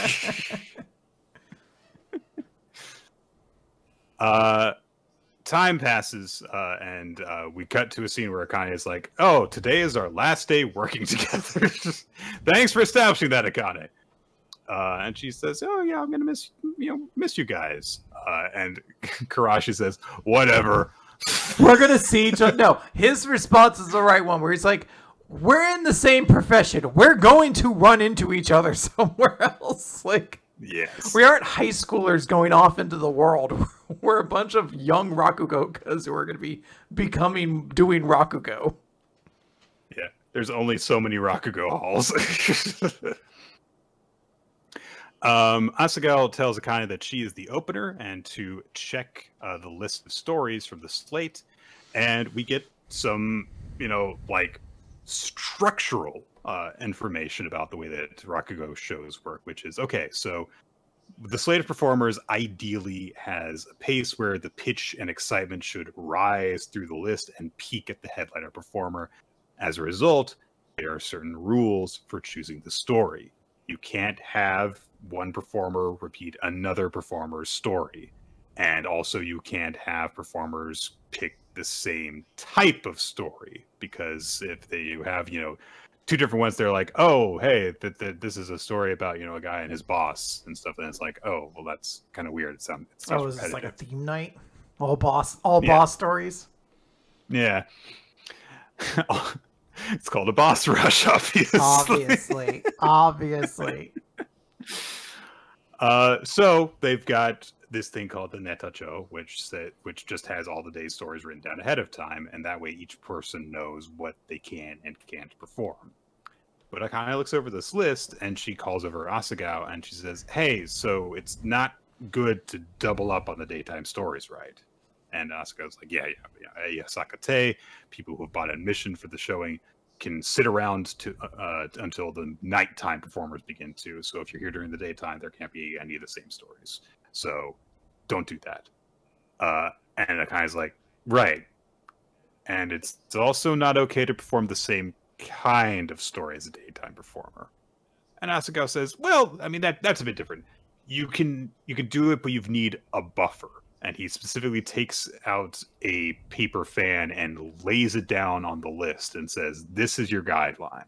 If you can put one fan's worth of space between the two stories, then that's okay. But if you can't do that, then you can't cover that story again. And Akane says, oh, then I can't do it. I've only got 5 stories I can perform. And they're all crushed by the fan, which is such an over-the-top way of putting that, but I love it. And she says, yeah, so I've got the performance time, but I don't have anything that'd be okay to perform. And everyone's like, what? You only know 5 stories? Seriously? And Asuka thinks like, I mean, I guess she's like really new, but she's so talented. How does she only have 5 stories she can tell? What kind of training has she been getting? And the image that we end on is Akane looking kind of embarrassed, I think is the best way to describe it, as she's looking down at the list like, I can't perform anything. So it's a nice little twist. It is wild, like this. I get it. Like, obviously, this is like an intriguing sort of end to the chapter where you're like, why does she only know 5? She's been, like, maybe she's only been a Zenza for a little bit, but she has been studying Rakugo since she was like 8. Like, she definitely, should have a lot. Like, it's going to say something to why she was only being trained on 5 stories. But it is very amusing to retroactively think of this manga, and you're like, well, thank God each one of the circumstances she's been involved with has been one of the 5 stories she knows. Yeah, to this point, every performance that we've seen Akane give has been one of the stories she knows, and that's just one of those 5. Like, it's like last week's was like very convenient. It was like, oh, I can clap back on them. Thank God, one of the 5 stories I know is exactly. Oh, thank God. I can do it with the last arrow in my quiver. Fuck this guy. But yeah, I mean, it is an intriguing thing. I don't know if I'm in love with it because it does feel a little silly of like an end. But at the same time, I enjoy this manga so much, and I'm like, I'm gonna go along with this. I'm gonna go along this ride and see where we go. Yeah. I guess it also gives the excuse of like, okay, and she can also still learn a lot more as a performer. Yeah, she doesn't really have her own style yet. Like, her 5 stories are maybe like a good branching off point for her to figure out what kind of stories she likes to tell. Yeah. Maybe she's just been trained in the basics very heavily. Maybe. All right. Let's talk about Aliens area, Nick. I mean, do you want... It's gone. All right. It's gone. Let's talk about Blue... Like, there's a spot in the recap for every series we got rid of. Like, time to talk about Tokyo Red Hood, Nick. People were thirsty for it, and Nick, time to talk about Nine Dragons Ball Parade. We liked it. We did like it. All right, Blue Box chapter number 75, roller coaster, or a roller coaster. My bad. Last time we had Hina just saying to Ayame that she didn't need Taiki to respond to her love confession until he falls for her too. And we see that people are getting ready for the big barbecue and on the bonfire and everything. And she happens to spot Taiki along with Gyo.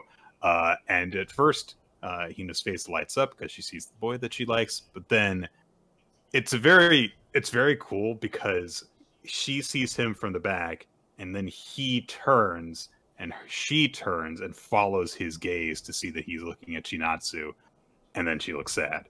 It's like, that's great, just visual storytelling. Yeah. And she also, we find out, saw the two of them talking to each other after they got back, and she's didn't really obviously hear all their conversation, but she just says to herself, look, I knew it from the start. I confessed to him knowing that he already liked Chinatsu-senpai, so this isn't a problem. Besides, there is more to this than pain. When I told him how I feel, I liked seeing his slack-jawed reaction, and as part of Operation Make Taiki Look at Me, when I say something to make Taiki turn red, I feel this rush of emotion. I want to just stop and note when she says, as part of Operation Make Taiki Look at Me, she's reading through presumably shoujo manga because there's like huge stacks of it, and I really like the idea that like any line she delivers is just straight out of a manga. Like that's the exact tone she's looking for. It sounds about right.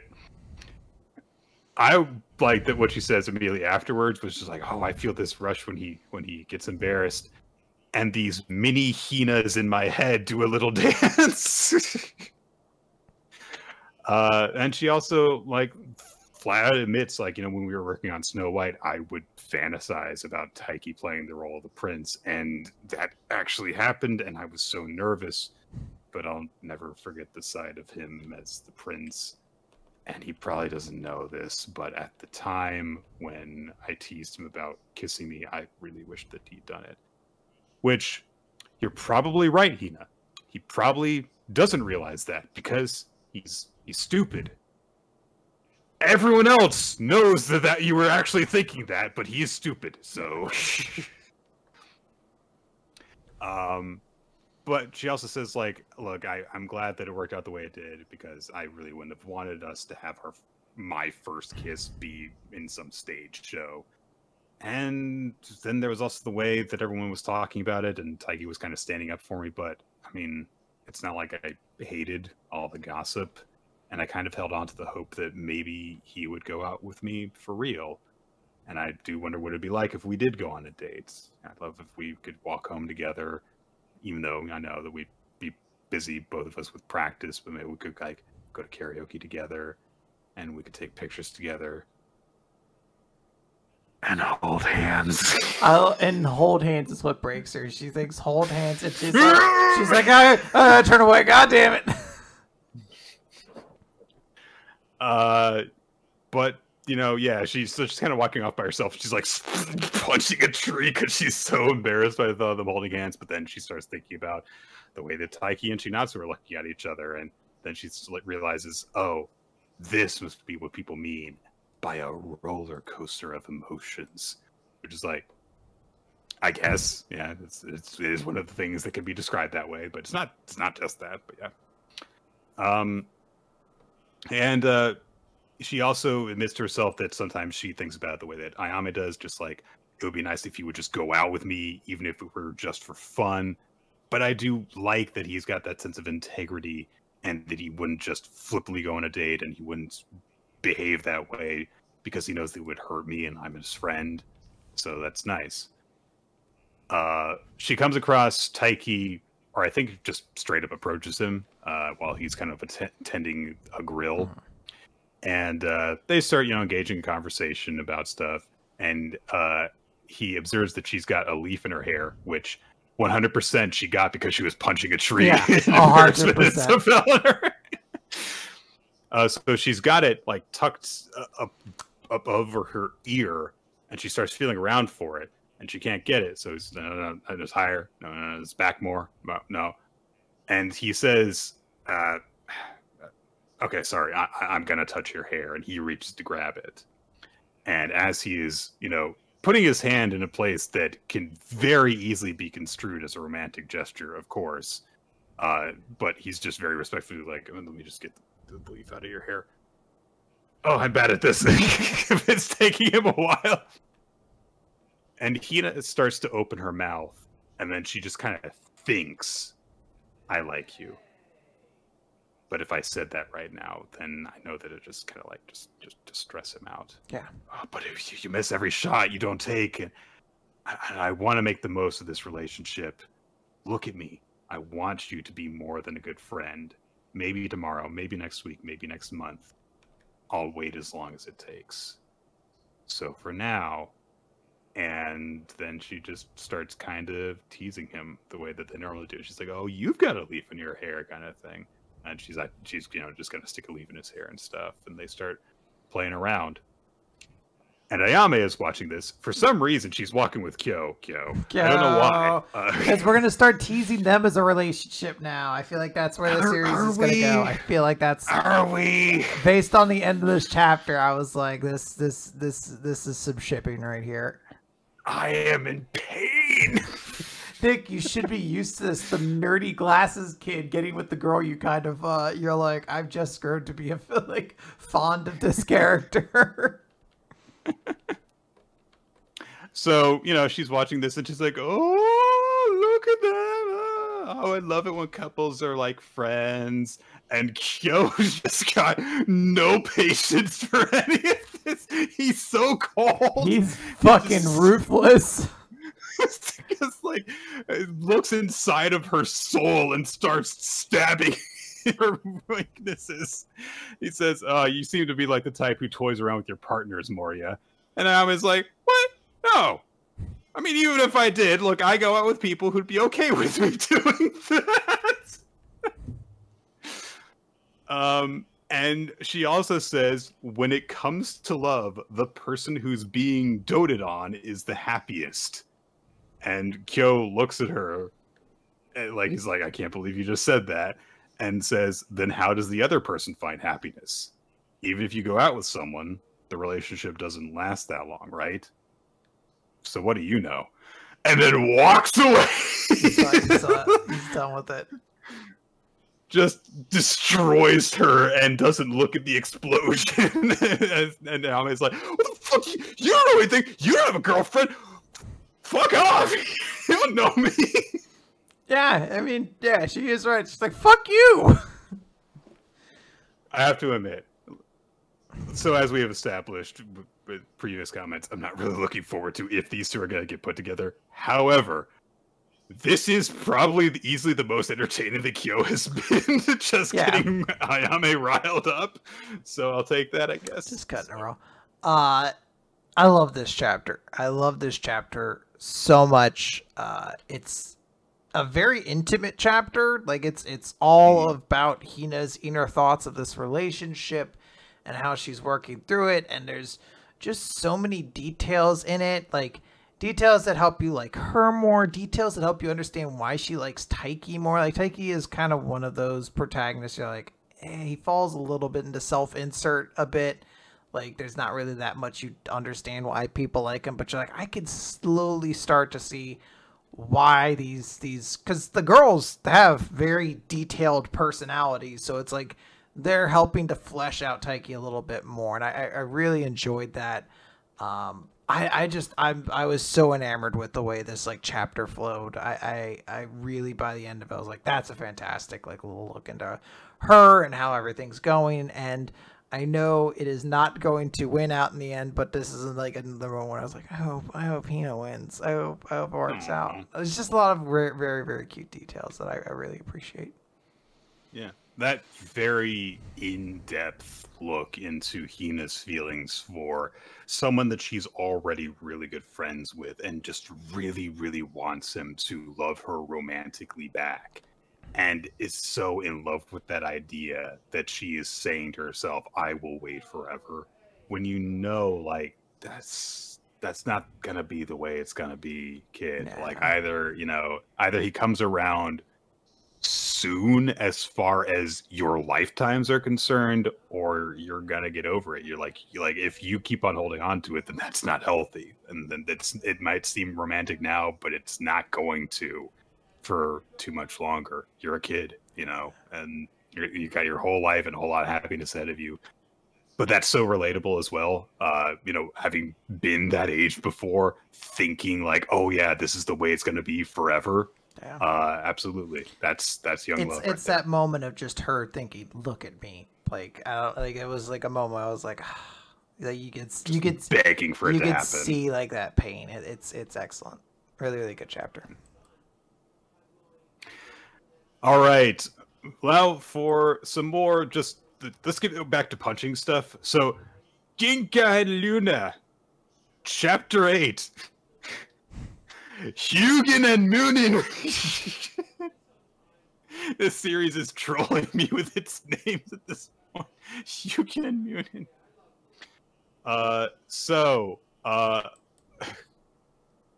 Minigin got kidnapped. Luna is going off to save him, but our new character, Dark McCoolboy, just leaves things to the twin attendants that he had met up with last time, and just says, like, Hyugen, Munin, it's training time. Deal with it. And Luna rushes up to a lava pit. I don't know if she had to go up to reach this or what, but she's at this lava pit that she's got to do like platform jumping across these columns that are sticking up out of the lava in order to get to the other side. But as she is jumping, this thing blasts just by her head, and one of the twins goes, "Oh, I missed!" Because they're apparently attacking her with spells. And they start bickering, like, Hyugen, you missed. Munin, shut up. You didn't even shoot at her and stuff. There's a name for this trope, right? Like the twins were one's kind of like wayfish and like timid, and the other one's kind of bossy and mean. Like there's got to be a name for that kind of duo. I'm sure that there is. Yeah. Probably.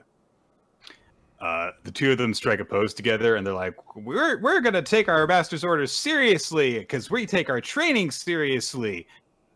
And Luna realizes, like, "Oh, wait, training? That brings back memories of when I was training with Ginka, and I don't want them chasing after me. So yeah, I'll sure." And she just flat says, like, "Okay, I'll train with you guys for a bit. Come on." And they're like, okay, you're not taking us seriously. We're kind of insulted by that, but yeah, but we're gonna keep our cool.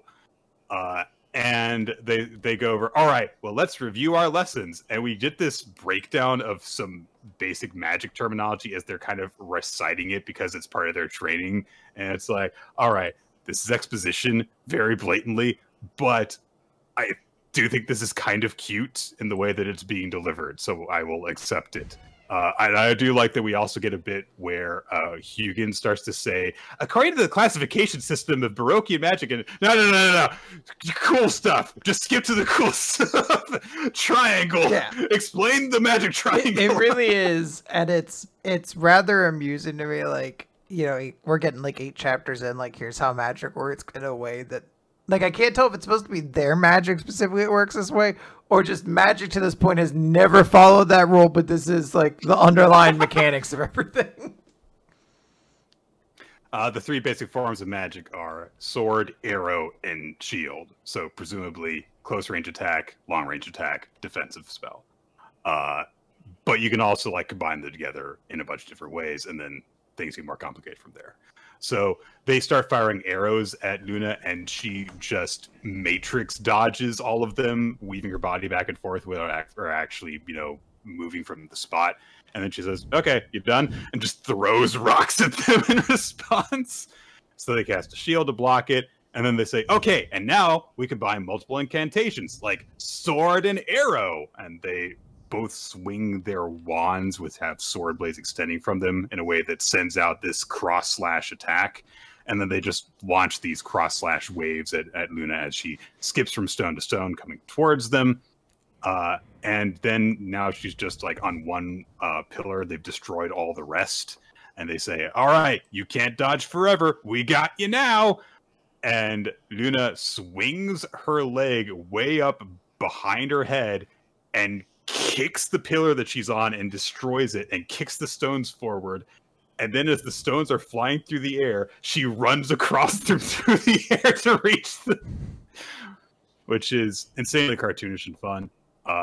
The 2 twins panic and try to attack her, and she just snatches one of the wands and stops them. And she's like, oh, how do these things work? Do you like channel magic through them? And it just explodes in her hand and disintegrates. And she says, oh, sorry, I broke it. And the twin whose wand she broke starts crying. And she says, oh, sorry. How do I apologize? Here, you can have my spare cheese bread. We'll make friendships through the power of shared food. And the other one's like, I want one too. And Luna's like, but then I won't have any. Okay, fine, here, have it. And then she remembers, like, wait, Minigun was kidnapped. Rushes into the place. And the kid's master is just, like, kind of full evil masterminding it. You know, he's like, I have my steaming cup of tea, and I have my prisoner in his crystal. This is very disconcerting. He also takes the icicle that Luna had thrown through the platform he was standing on, and just takes it and just throws it off into space. Apparently he's really pissed off at it. He's like, drift through space forever and never cross. It's an icicle. In my mind, I thought that was the one with Minijin in it. And I was like, oh my God, how are they going to get Minijin back from space? But the idea that it's just the icicle that was thrown his way is like, begone! You insult me. It's just a big thing of ice. I hate ice. That's why I drink hot tea, obviously. Hugin and Munin show up with Luna, and they're like, sorry, we lost. But she's not a bad person. Luna demands to have Minigun back. The guy says, no. And Luna says, unfortunately, I'm all out of bread, but I need you to give Minigun back. And he says, as serious as the grave, I would not be enticed by mere bread. Now, come on. Luna, you're burying the lead. It was cheese bread. He might have been lured in by cheese bread. Maybe. I love cheese. There's a lot of like little details to this chapter. This is like maybe more than any Shonen Jump protagonist.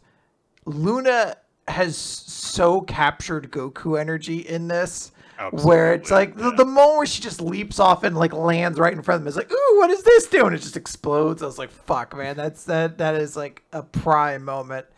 And I do just like the comedy of him being like, ah, my minions, you arrived. It took you too long. She beat us.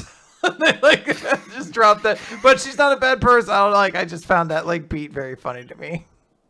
It was a very funny chapter, and it was nice to just kind of have. It also accomplished a bunch of different things. We've got some stuff that seems to be alluded to at the end. What the hell is he doing with Megan? Some of the stuff that Luna does is ridiculous, and it just shows more of her personality, which is nice. Okay. Oh no! What? I forgot to make a riddle. Well, Nick, I have a riddle for you and a game for you. Oh, this is from Zombie 87, which is peak professional combatant projects put downs against prejudiced pale men. Against prejudiced pale men. Yes. Peak professional combatant projects put downs against prejudiced pale men. Is it men or man? Man. P-A-L-E-M-A-N.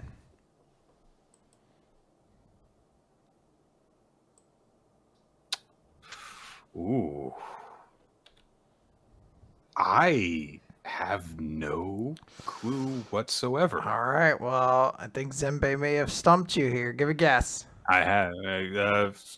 The only like pale.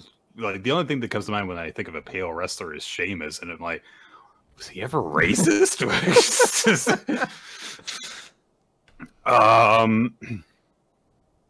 Peak professional combatant.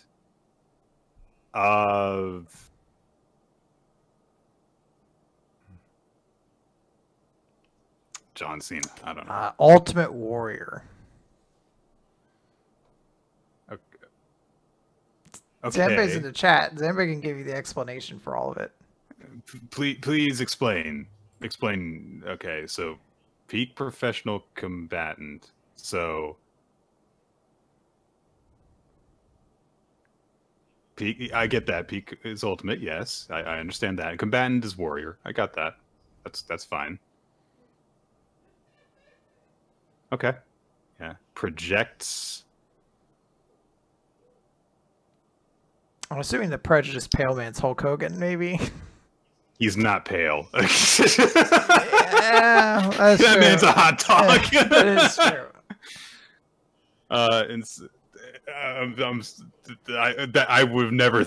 I did think of Hulk Hogan when you said prejudiced. I have to admit that, but he's not pale. So that I'm sorry. Yeah, that's what threw me off. Okay. All right, but I also want to waste a minute of your time if that's possible. Okay. So Nick, I have come up with a professional wrestler. You have 1 minute to guess who they are. Are you ready? I'm ready. Now, last time I believe if you lost, you were going to be sent to the shadow room. I have nothing that intense this time, but I think we're gonna. Okay. I think we're gonna start finding stakes for these. So stay tuned for that. Okay. But this time, just for fun, it's a practice. So, okay. On your mark, get ready, go. Are they alive? Yes. Are they a man? Yes. Okay. Are they a current wrestler? A currently active wrestler? No. Okay. Are they a manager currently? No. Okay. Do they have a podcast? Not to my knowledge. Not to your knowledge. Not to my knowledge. Okay. Have they wrestled for the WWE? Yes. Have they wrestled for WCW? No. No. Have they wrestled for TNA/Impact? No. Oh, okay. Did they wrestle in the 2010s? No. Did they wrestle in the 1990s? No. Okay, 1980s? No. Ooh. 2000s, yes. just to cover the Memphis. Okay, ooh, okay. Oh, man. Were they a WWE champion? They were a champion, yes. Okay, were they United States champion? Tag team? Yes. All right, that's it. You have... Okay. Tag team champion. Okay. I need your who final only guess. wrestled in the 2000s. Yes. A tag team champion who only wrestled in the 2000s. Yes. This one's harder. I jumped it up in difficulty a little bit from the past ones. Okay.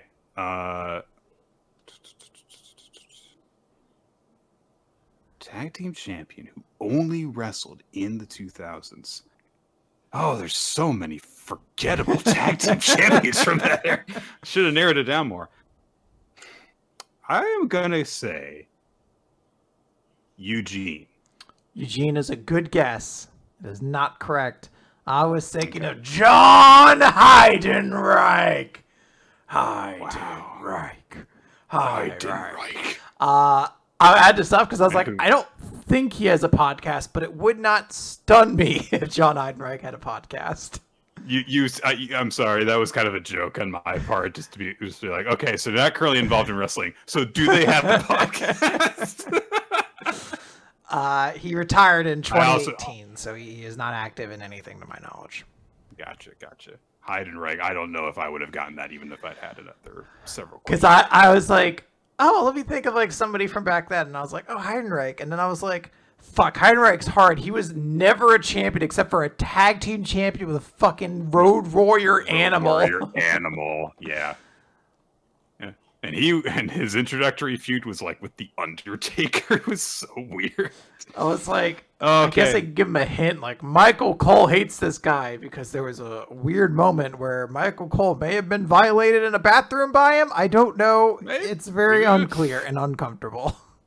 Nah, I don't think I would have ever gotten that one. So that was definitely a tough. We'll bounce it around. Sometimes it'll be easy, sometimes it'll be hard. But we're gonna figure out stakes for this at some point.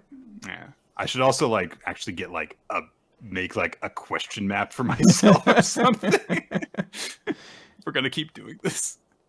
All right. PPPPPP. Chapter 55.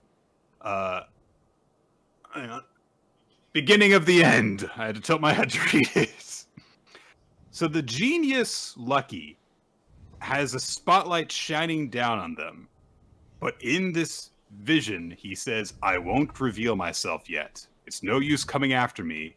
I'll keep running away until the time comes.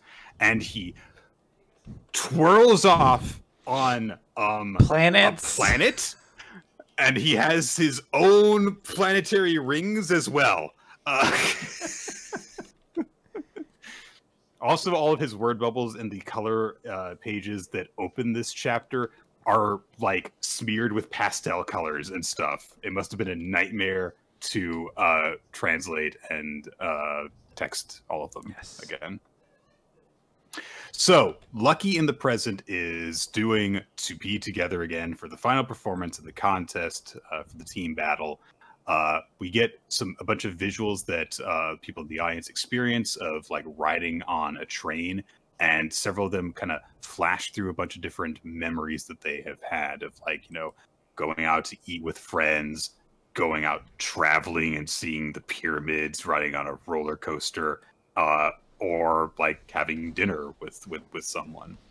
And Lucky, as he is playing and he is backed by an orchestra, thinks, okay, so the train ride is from my experience. And the preparations for the audience's memories were done by studying nostalgic things with Reijiro's help, since he's been to lots of places for work. Plus, he extensively researched how to recreate specific kinds of experiences. Sorachika is on the train as well, by himself. And Sorachika's like, I see. I'm not part of the audience. There wasn't a memory prepared for me, so I'm just experiencing the train ride. The Lucky at the piano is playing something interesting, but to me, you are the most interesting. And he cocks his head and thinks about what he had heard Lucky and Sadame talking about the genius Lucky. And he thinks, that funeral garb they described, there's got to be more than that. But what will I do if I don't meet him? And then he just pauses for a bit. And then he thinks, why? Why weren't you chosen? Why can't you come out? And he sits in the train, and the genius Lucky says from either nowhere or from the door handle in the foreground. It's kind of weird that the word bubble keeps coming directly out of it. It says in response to Sora-Chika, it's because I'm A, with full quotation marks around just A. And this body, it's all right, Sora-Chika. The books and TV shows from my childhood might have birthed mediocre Lucky, but we should talk face to face from now on. So wait a little longer.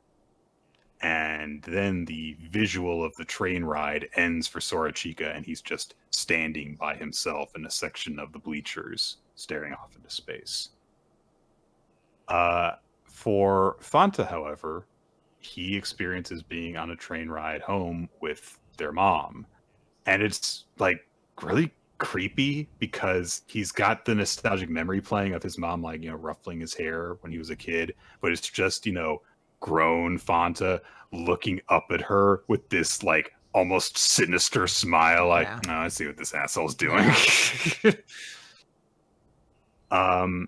And he's like, yeah, okay, I get it. So this is the train ride home after the park's closing parade, so the audience won't be in the mood to enjoy the park anymore. So what's this in front of my eyes? Make wishes come true, experiences, graduation. I see. So I'm experiencing some form of memory. After I said all that, he still does it. Or could he be doing it subconsciously? I mean, I did love our mother a long time ago.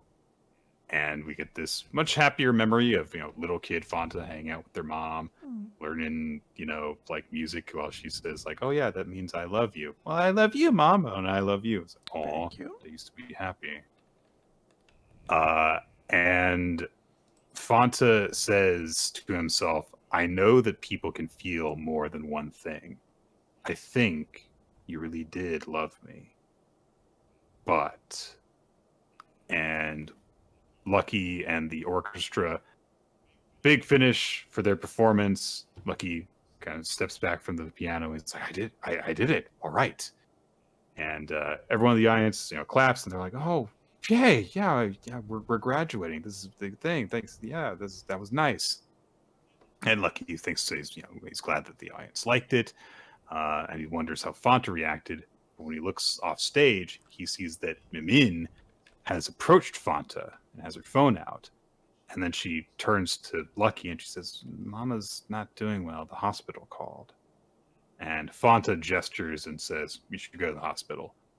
And Lucky says, well, you should come too. And Fanta says, I'm not going. I'm up next. This battle's not over and I'm not going to abandon my duty. And I really don't want to go. If I go and she's somehow able to talk, we could possibly have a final tearful reunion. She'll say something to make me happy, and we'll both cry. But after that, I'll never be able to believe in those words. And he thinks to himself, I'm sure you did love me, but you didn't choose me, so I won't choose you either.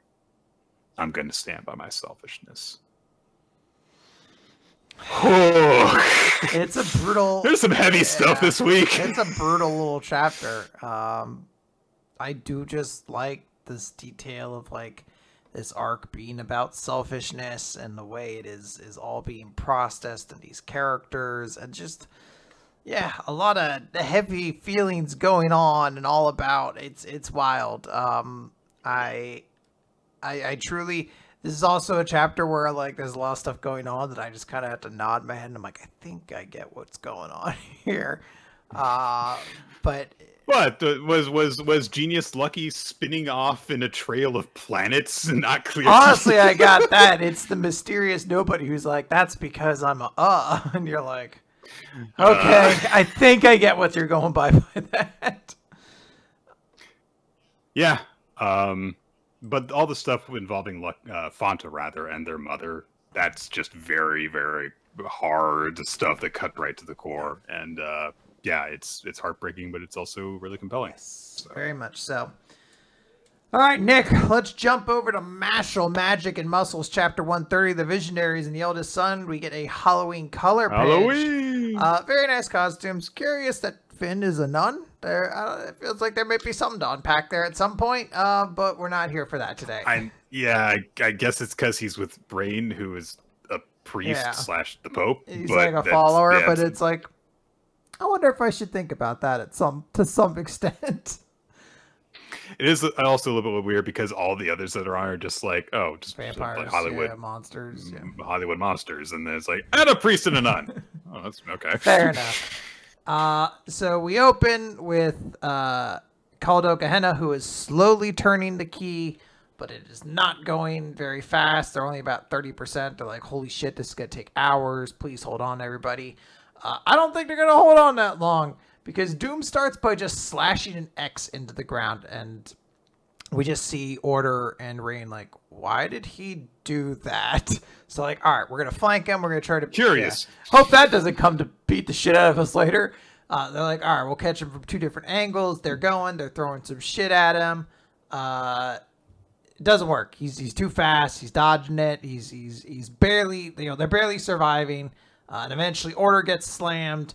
Rain's trying to do something. He gets like smashed in the face, and they wind up back to back on top of the X. And he's like, fuck, how did he do this? Even though we split up, he still pushed us onto this point. And he basically swings a giant sword, and they're down. Like they're pretty beat up at this point. Order's just like, all of our magic is drained. The odds are stacked against us. And Doom's just like, you're not done already, are you? And it's not Doom who's saying that, actually, as a voice cries out from the darkness. And who should show up but Rio Grant, who's like, you've all held out well. Now that I've arrived, you can cast your worries aside. For yes, I am the greatest creation in all of humankind. Real he just gets fucking mushed in the face across the room. And Doom is like looking at his hand. There's like smoke coming off of it. And it's like, oh no. But then like a beam of light comes out and blasts him in the face. And it seems to may not draw blood, but it does seem to take Doom back a little bit. And Rio Grant just says, thanks for helping me to shine even brighter. And we end the chapter with Doom being like, fascinating. Yeah, Rio Grant's joined the fight as well. I mean, it figures. It was a pretty cool moment of Doom just cutting an X in the ground for no reason other than this is where I'll hit my big attack. It wasn't as part of a ritual or anything. It's like, I'm going to put them here before I kill them. It was just him weirdly calling his shot very perfectly. Like, I'm going to whoop your asses right here. I want to be very clear. It's going to happen right there. Yeah. That's yeah, we'll see what happens. I don't think Rio Grant is going to last too long, but he might be able to push him a little bit further. I don't know. Mm-hmm. Let's go over to the Elusive Samurai, Chapter 84. Oh no, Kote Sashi Shiga. Forget it. Kote Sashi Gahara, Chapter 1335. We get people reuniting after the battle. Ayako and Shizuku meet up with the boys. Tokiyuki gives them a hug, and they're both like, ah. The generals kind of meet up with Yorishige, and they talk about how formidable their opponents were and how they were all definitely honorable and good men that they just did battle with. Yes. Tokiyuki has a brief moment with Nezu and talks about how great a job Kojiro did, and he says, "Oh, I realized when you gave him your son's Kagemusha, a name phonetically identical to your son's. I mean, he doesn't get the credit, but I can loudly shout his name, and when others encourage him, it also makes him proud. So you did all that out of consideration." I don't really get it, but basically, Nezu wasn't entirely abusive and selfish with Kojiro, so that makes everything okay. That's how that works. But Tokiyuki says, "Look, I wanted you to know that if I regain the throne, I won't let what happened to your sister happen again. So please let him stay with me because he's like a part of me now." It's a nice little moment for him and Kojiro at least. And then they're like, "Okay, let's go have some food." Yorishige kind of thinks a little bit about the battle and how their enemies were such weird, different people, and Tadayoshi is responsible for having brought them together. So he's the real foe that they're having to deal with right now, someone who can cause that to happen. Magojiro, the young strategist, reports back to Kamakura. He has to report about all the other generals being slain. And Tadayoshi, all the other counselors who were there are like, oh my god, really? But Tadayoshi just says, understood. And of course, Magojiro is really upset about this because he's like, you don't have any other reaction? Like, Shibukawa was your brother-in-law. Don't you feel anything over that? And Tadayoshi just says, well, I'll continue to love Shibukawa's elder sister as promised. I will keep my promises to him, and I will favor his surviving family members, but we've got work to do. We've got to stop the Hojo army. You're no longer going to be in command because your army's been destroyed. Uesugi's army prepares to march. You will accompany and assist him. And once Magojiro shows up with Uesugi, who was the very demonic-looking one that we had met, what feels like forever ago, honestly, at this point, he shows him his very questionable methods for raising strong soldiers, which is, I'll poison everyone, and those that don't go insane will be my orcs. And that's what and I'll raise them into the ultimate soldiers and stuff. That's what we established across several pages. It's honestly, it's like, I've seen this kind of thing played out in way more interesting ways before. So I was like, yeah, all right, fine.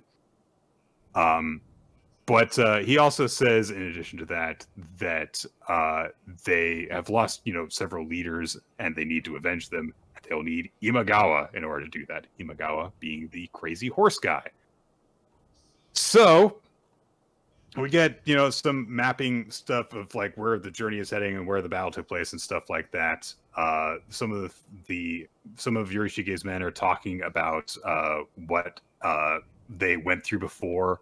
They talk about like, oh, well, I'm sure that the ones that we've defeated are the strongest that they had, but they probably have plenty of warriors besides them. We get a moment as well between Tokiyuki and his uncle because he recounts like, I couldn't stop Nita 2 years ago and thus Kamakura fell, but now I'm going to ride to attack Kamakura just as he did, and I will fight any demons the Ashikaga have. Tokiyuki Dono, soon we will be home. Feel like he's gonna die.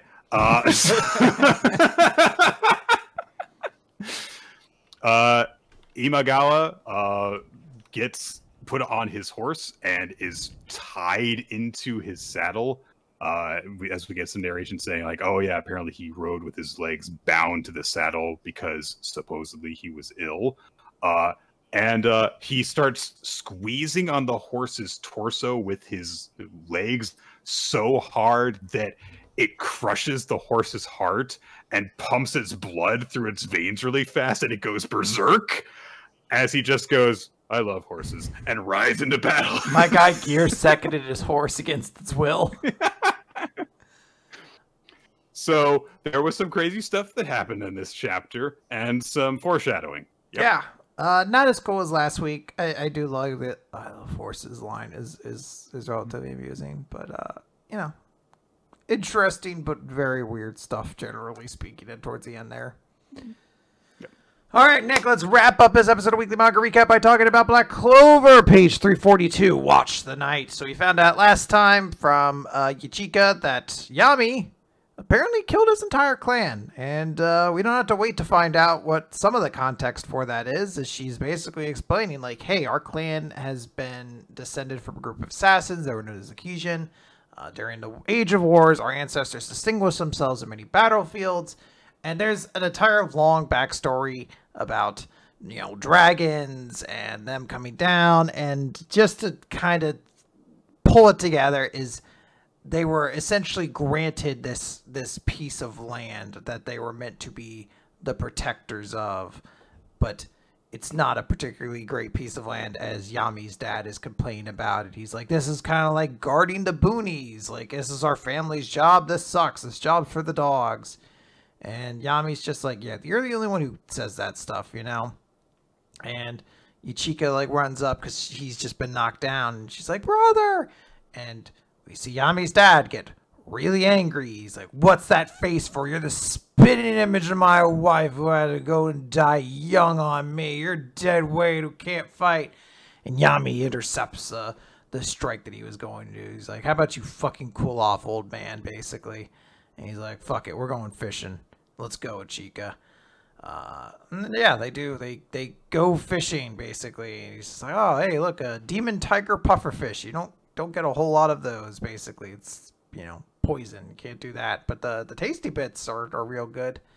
And they're like, hey, what are you doing? And we see Ryoya is also there, or Ryudo, rather. And he's like, hey, cool, man. Like, we're friends. And hey, yes, I am kind of part of the elite class. I'm, you know, the descendant of like a very wealthy clan. But honestly, I want this country to be a place where everyone could live and laugh together, no matter what your rank or your yoku looks like, you know. And Yami's just like. Also, he's got both eyes, yes. So he doesn't have the all-seeing ability, I presume. Yes, it does. It feels like there's a lot of things that are about to take place. Yami says basically just like, look at this fucking idiot. Now it looks like he's talking in his sleep, but the dream years does sound pretty nice. And we cut back to the present as Chica's like, I thought it was too. But when he said that, he was lying. It's just like our father said. He was a demon god. No, even worse than father. At the age of 13, he massacred his own father and entire clan. And that is why I have vowed to kill him and take his eyes. In another manga, this would be the backstory in like chapter 3. Yeah. She's like, yeah, he abandoned us and fled, and now he's been living an easy life overseas with all of you people, and you trust a man like that. And Ash is just like, look, there has to be some kind of mistake, because I don't believe that Captain Yami would do that. I believe in the Captain Yami I've seen. And she gets just like, you know nothing, you ignorant fool. I saw it with my own eyes. Ash is like, I don't, even if you're Captain Yami's little sister, I can't back down on this. I know him. And she's like, all right, fine. If that's the case, prove it. Use the strength you've acquired while you were with him. I'll train you right now. And just as you wanted, I'll get serious. And her body starts getting covered with the Yoryoku. And she is clad in a new armor. Dark Yojutsu, dark cloaked black warrior. And it's got like an Oni mask on it. It's a very, very cool outfit. And she says, don't blame me if you die. It's kind of reminiscent of the darkness forms that we have seen Nature Boy Ric Flair use. In addition to having, of course, the katana. It's funny when you're on the other side of that moment. when somebody just says bluntly for Nature Boy Ric Flair. Nature Boy Ric Flair. Yeah. The very well-known Black Clover character, Nature Boy Ric Flair. Yeah, I mean, I made the remark before about like, oh, this is just like Sasuke's backstory. But the context, because it is so different, because we are in Asta's position, we have seen over the course of years of publication the kind of person that Yami is. The guy who's, you know, brusque and kind of weird, but, you know, he always sticks by the people who are close to him, and he's, you know, a good person despite being kind of rough. And so it's like, yeah, you sympathize with Asta's position of like, look, I can't believe that he would just murder a whole clan like that. That's not the type of person that he is. So now it's like, okay, so what did happen? And it's intriguing because you want to find out, like, okay, well, what is the story? What happened here? Is there something that, you know, Yami had to do because it was the only choice that he had? Is it related to the devil pufferfish thing that they establish in the flashback? It could be all sorts of different things. But it's cool to see. And I think also one of the things that's really effective about all this is just seeing like young Ichika with her big open eyes and her blushing cheeks and stuff, and then cutting from that back and forth to her as an adult, looking mostly very similar but her eyes are just drained of all of that optimism and cheerfulness, and she's just so bitter and hard now. It's very effective in a couple different ways, and you know, it's like, even though you do side with Asta, like I said, you can tell that she believes what she's saying. Yes. And it's like, okay, well, so what is going on here, and how is it going to affect her when the truth comes out? So it's all good stuff. Yep, good stuff.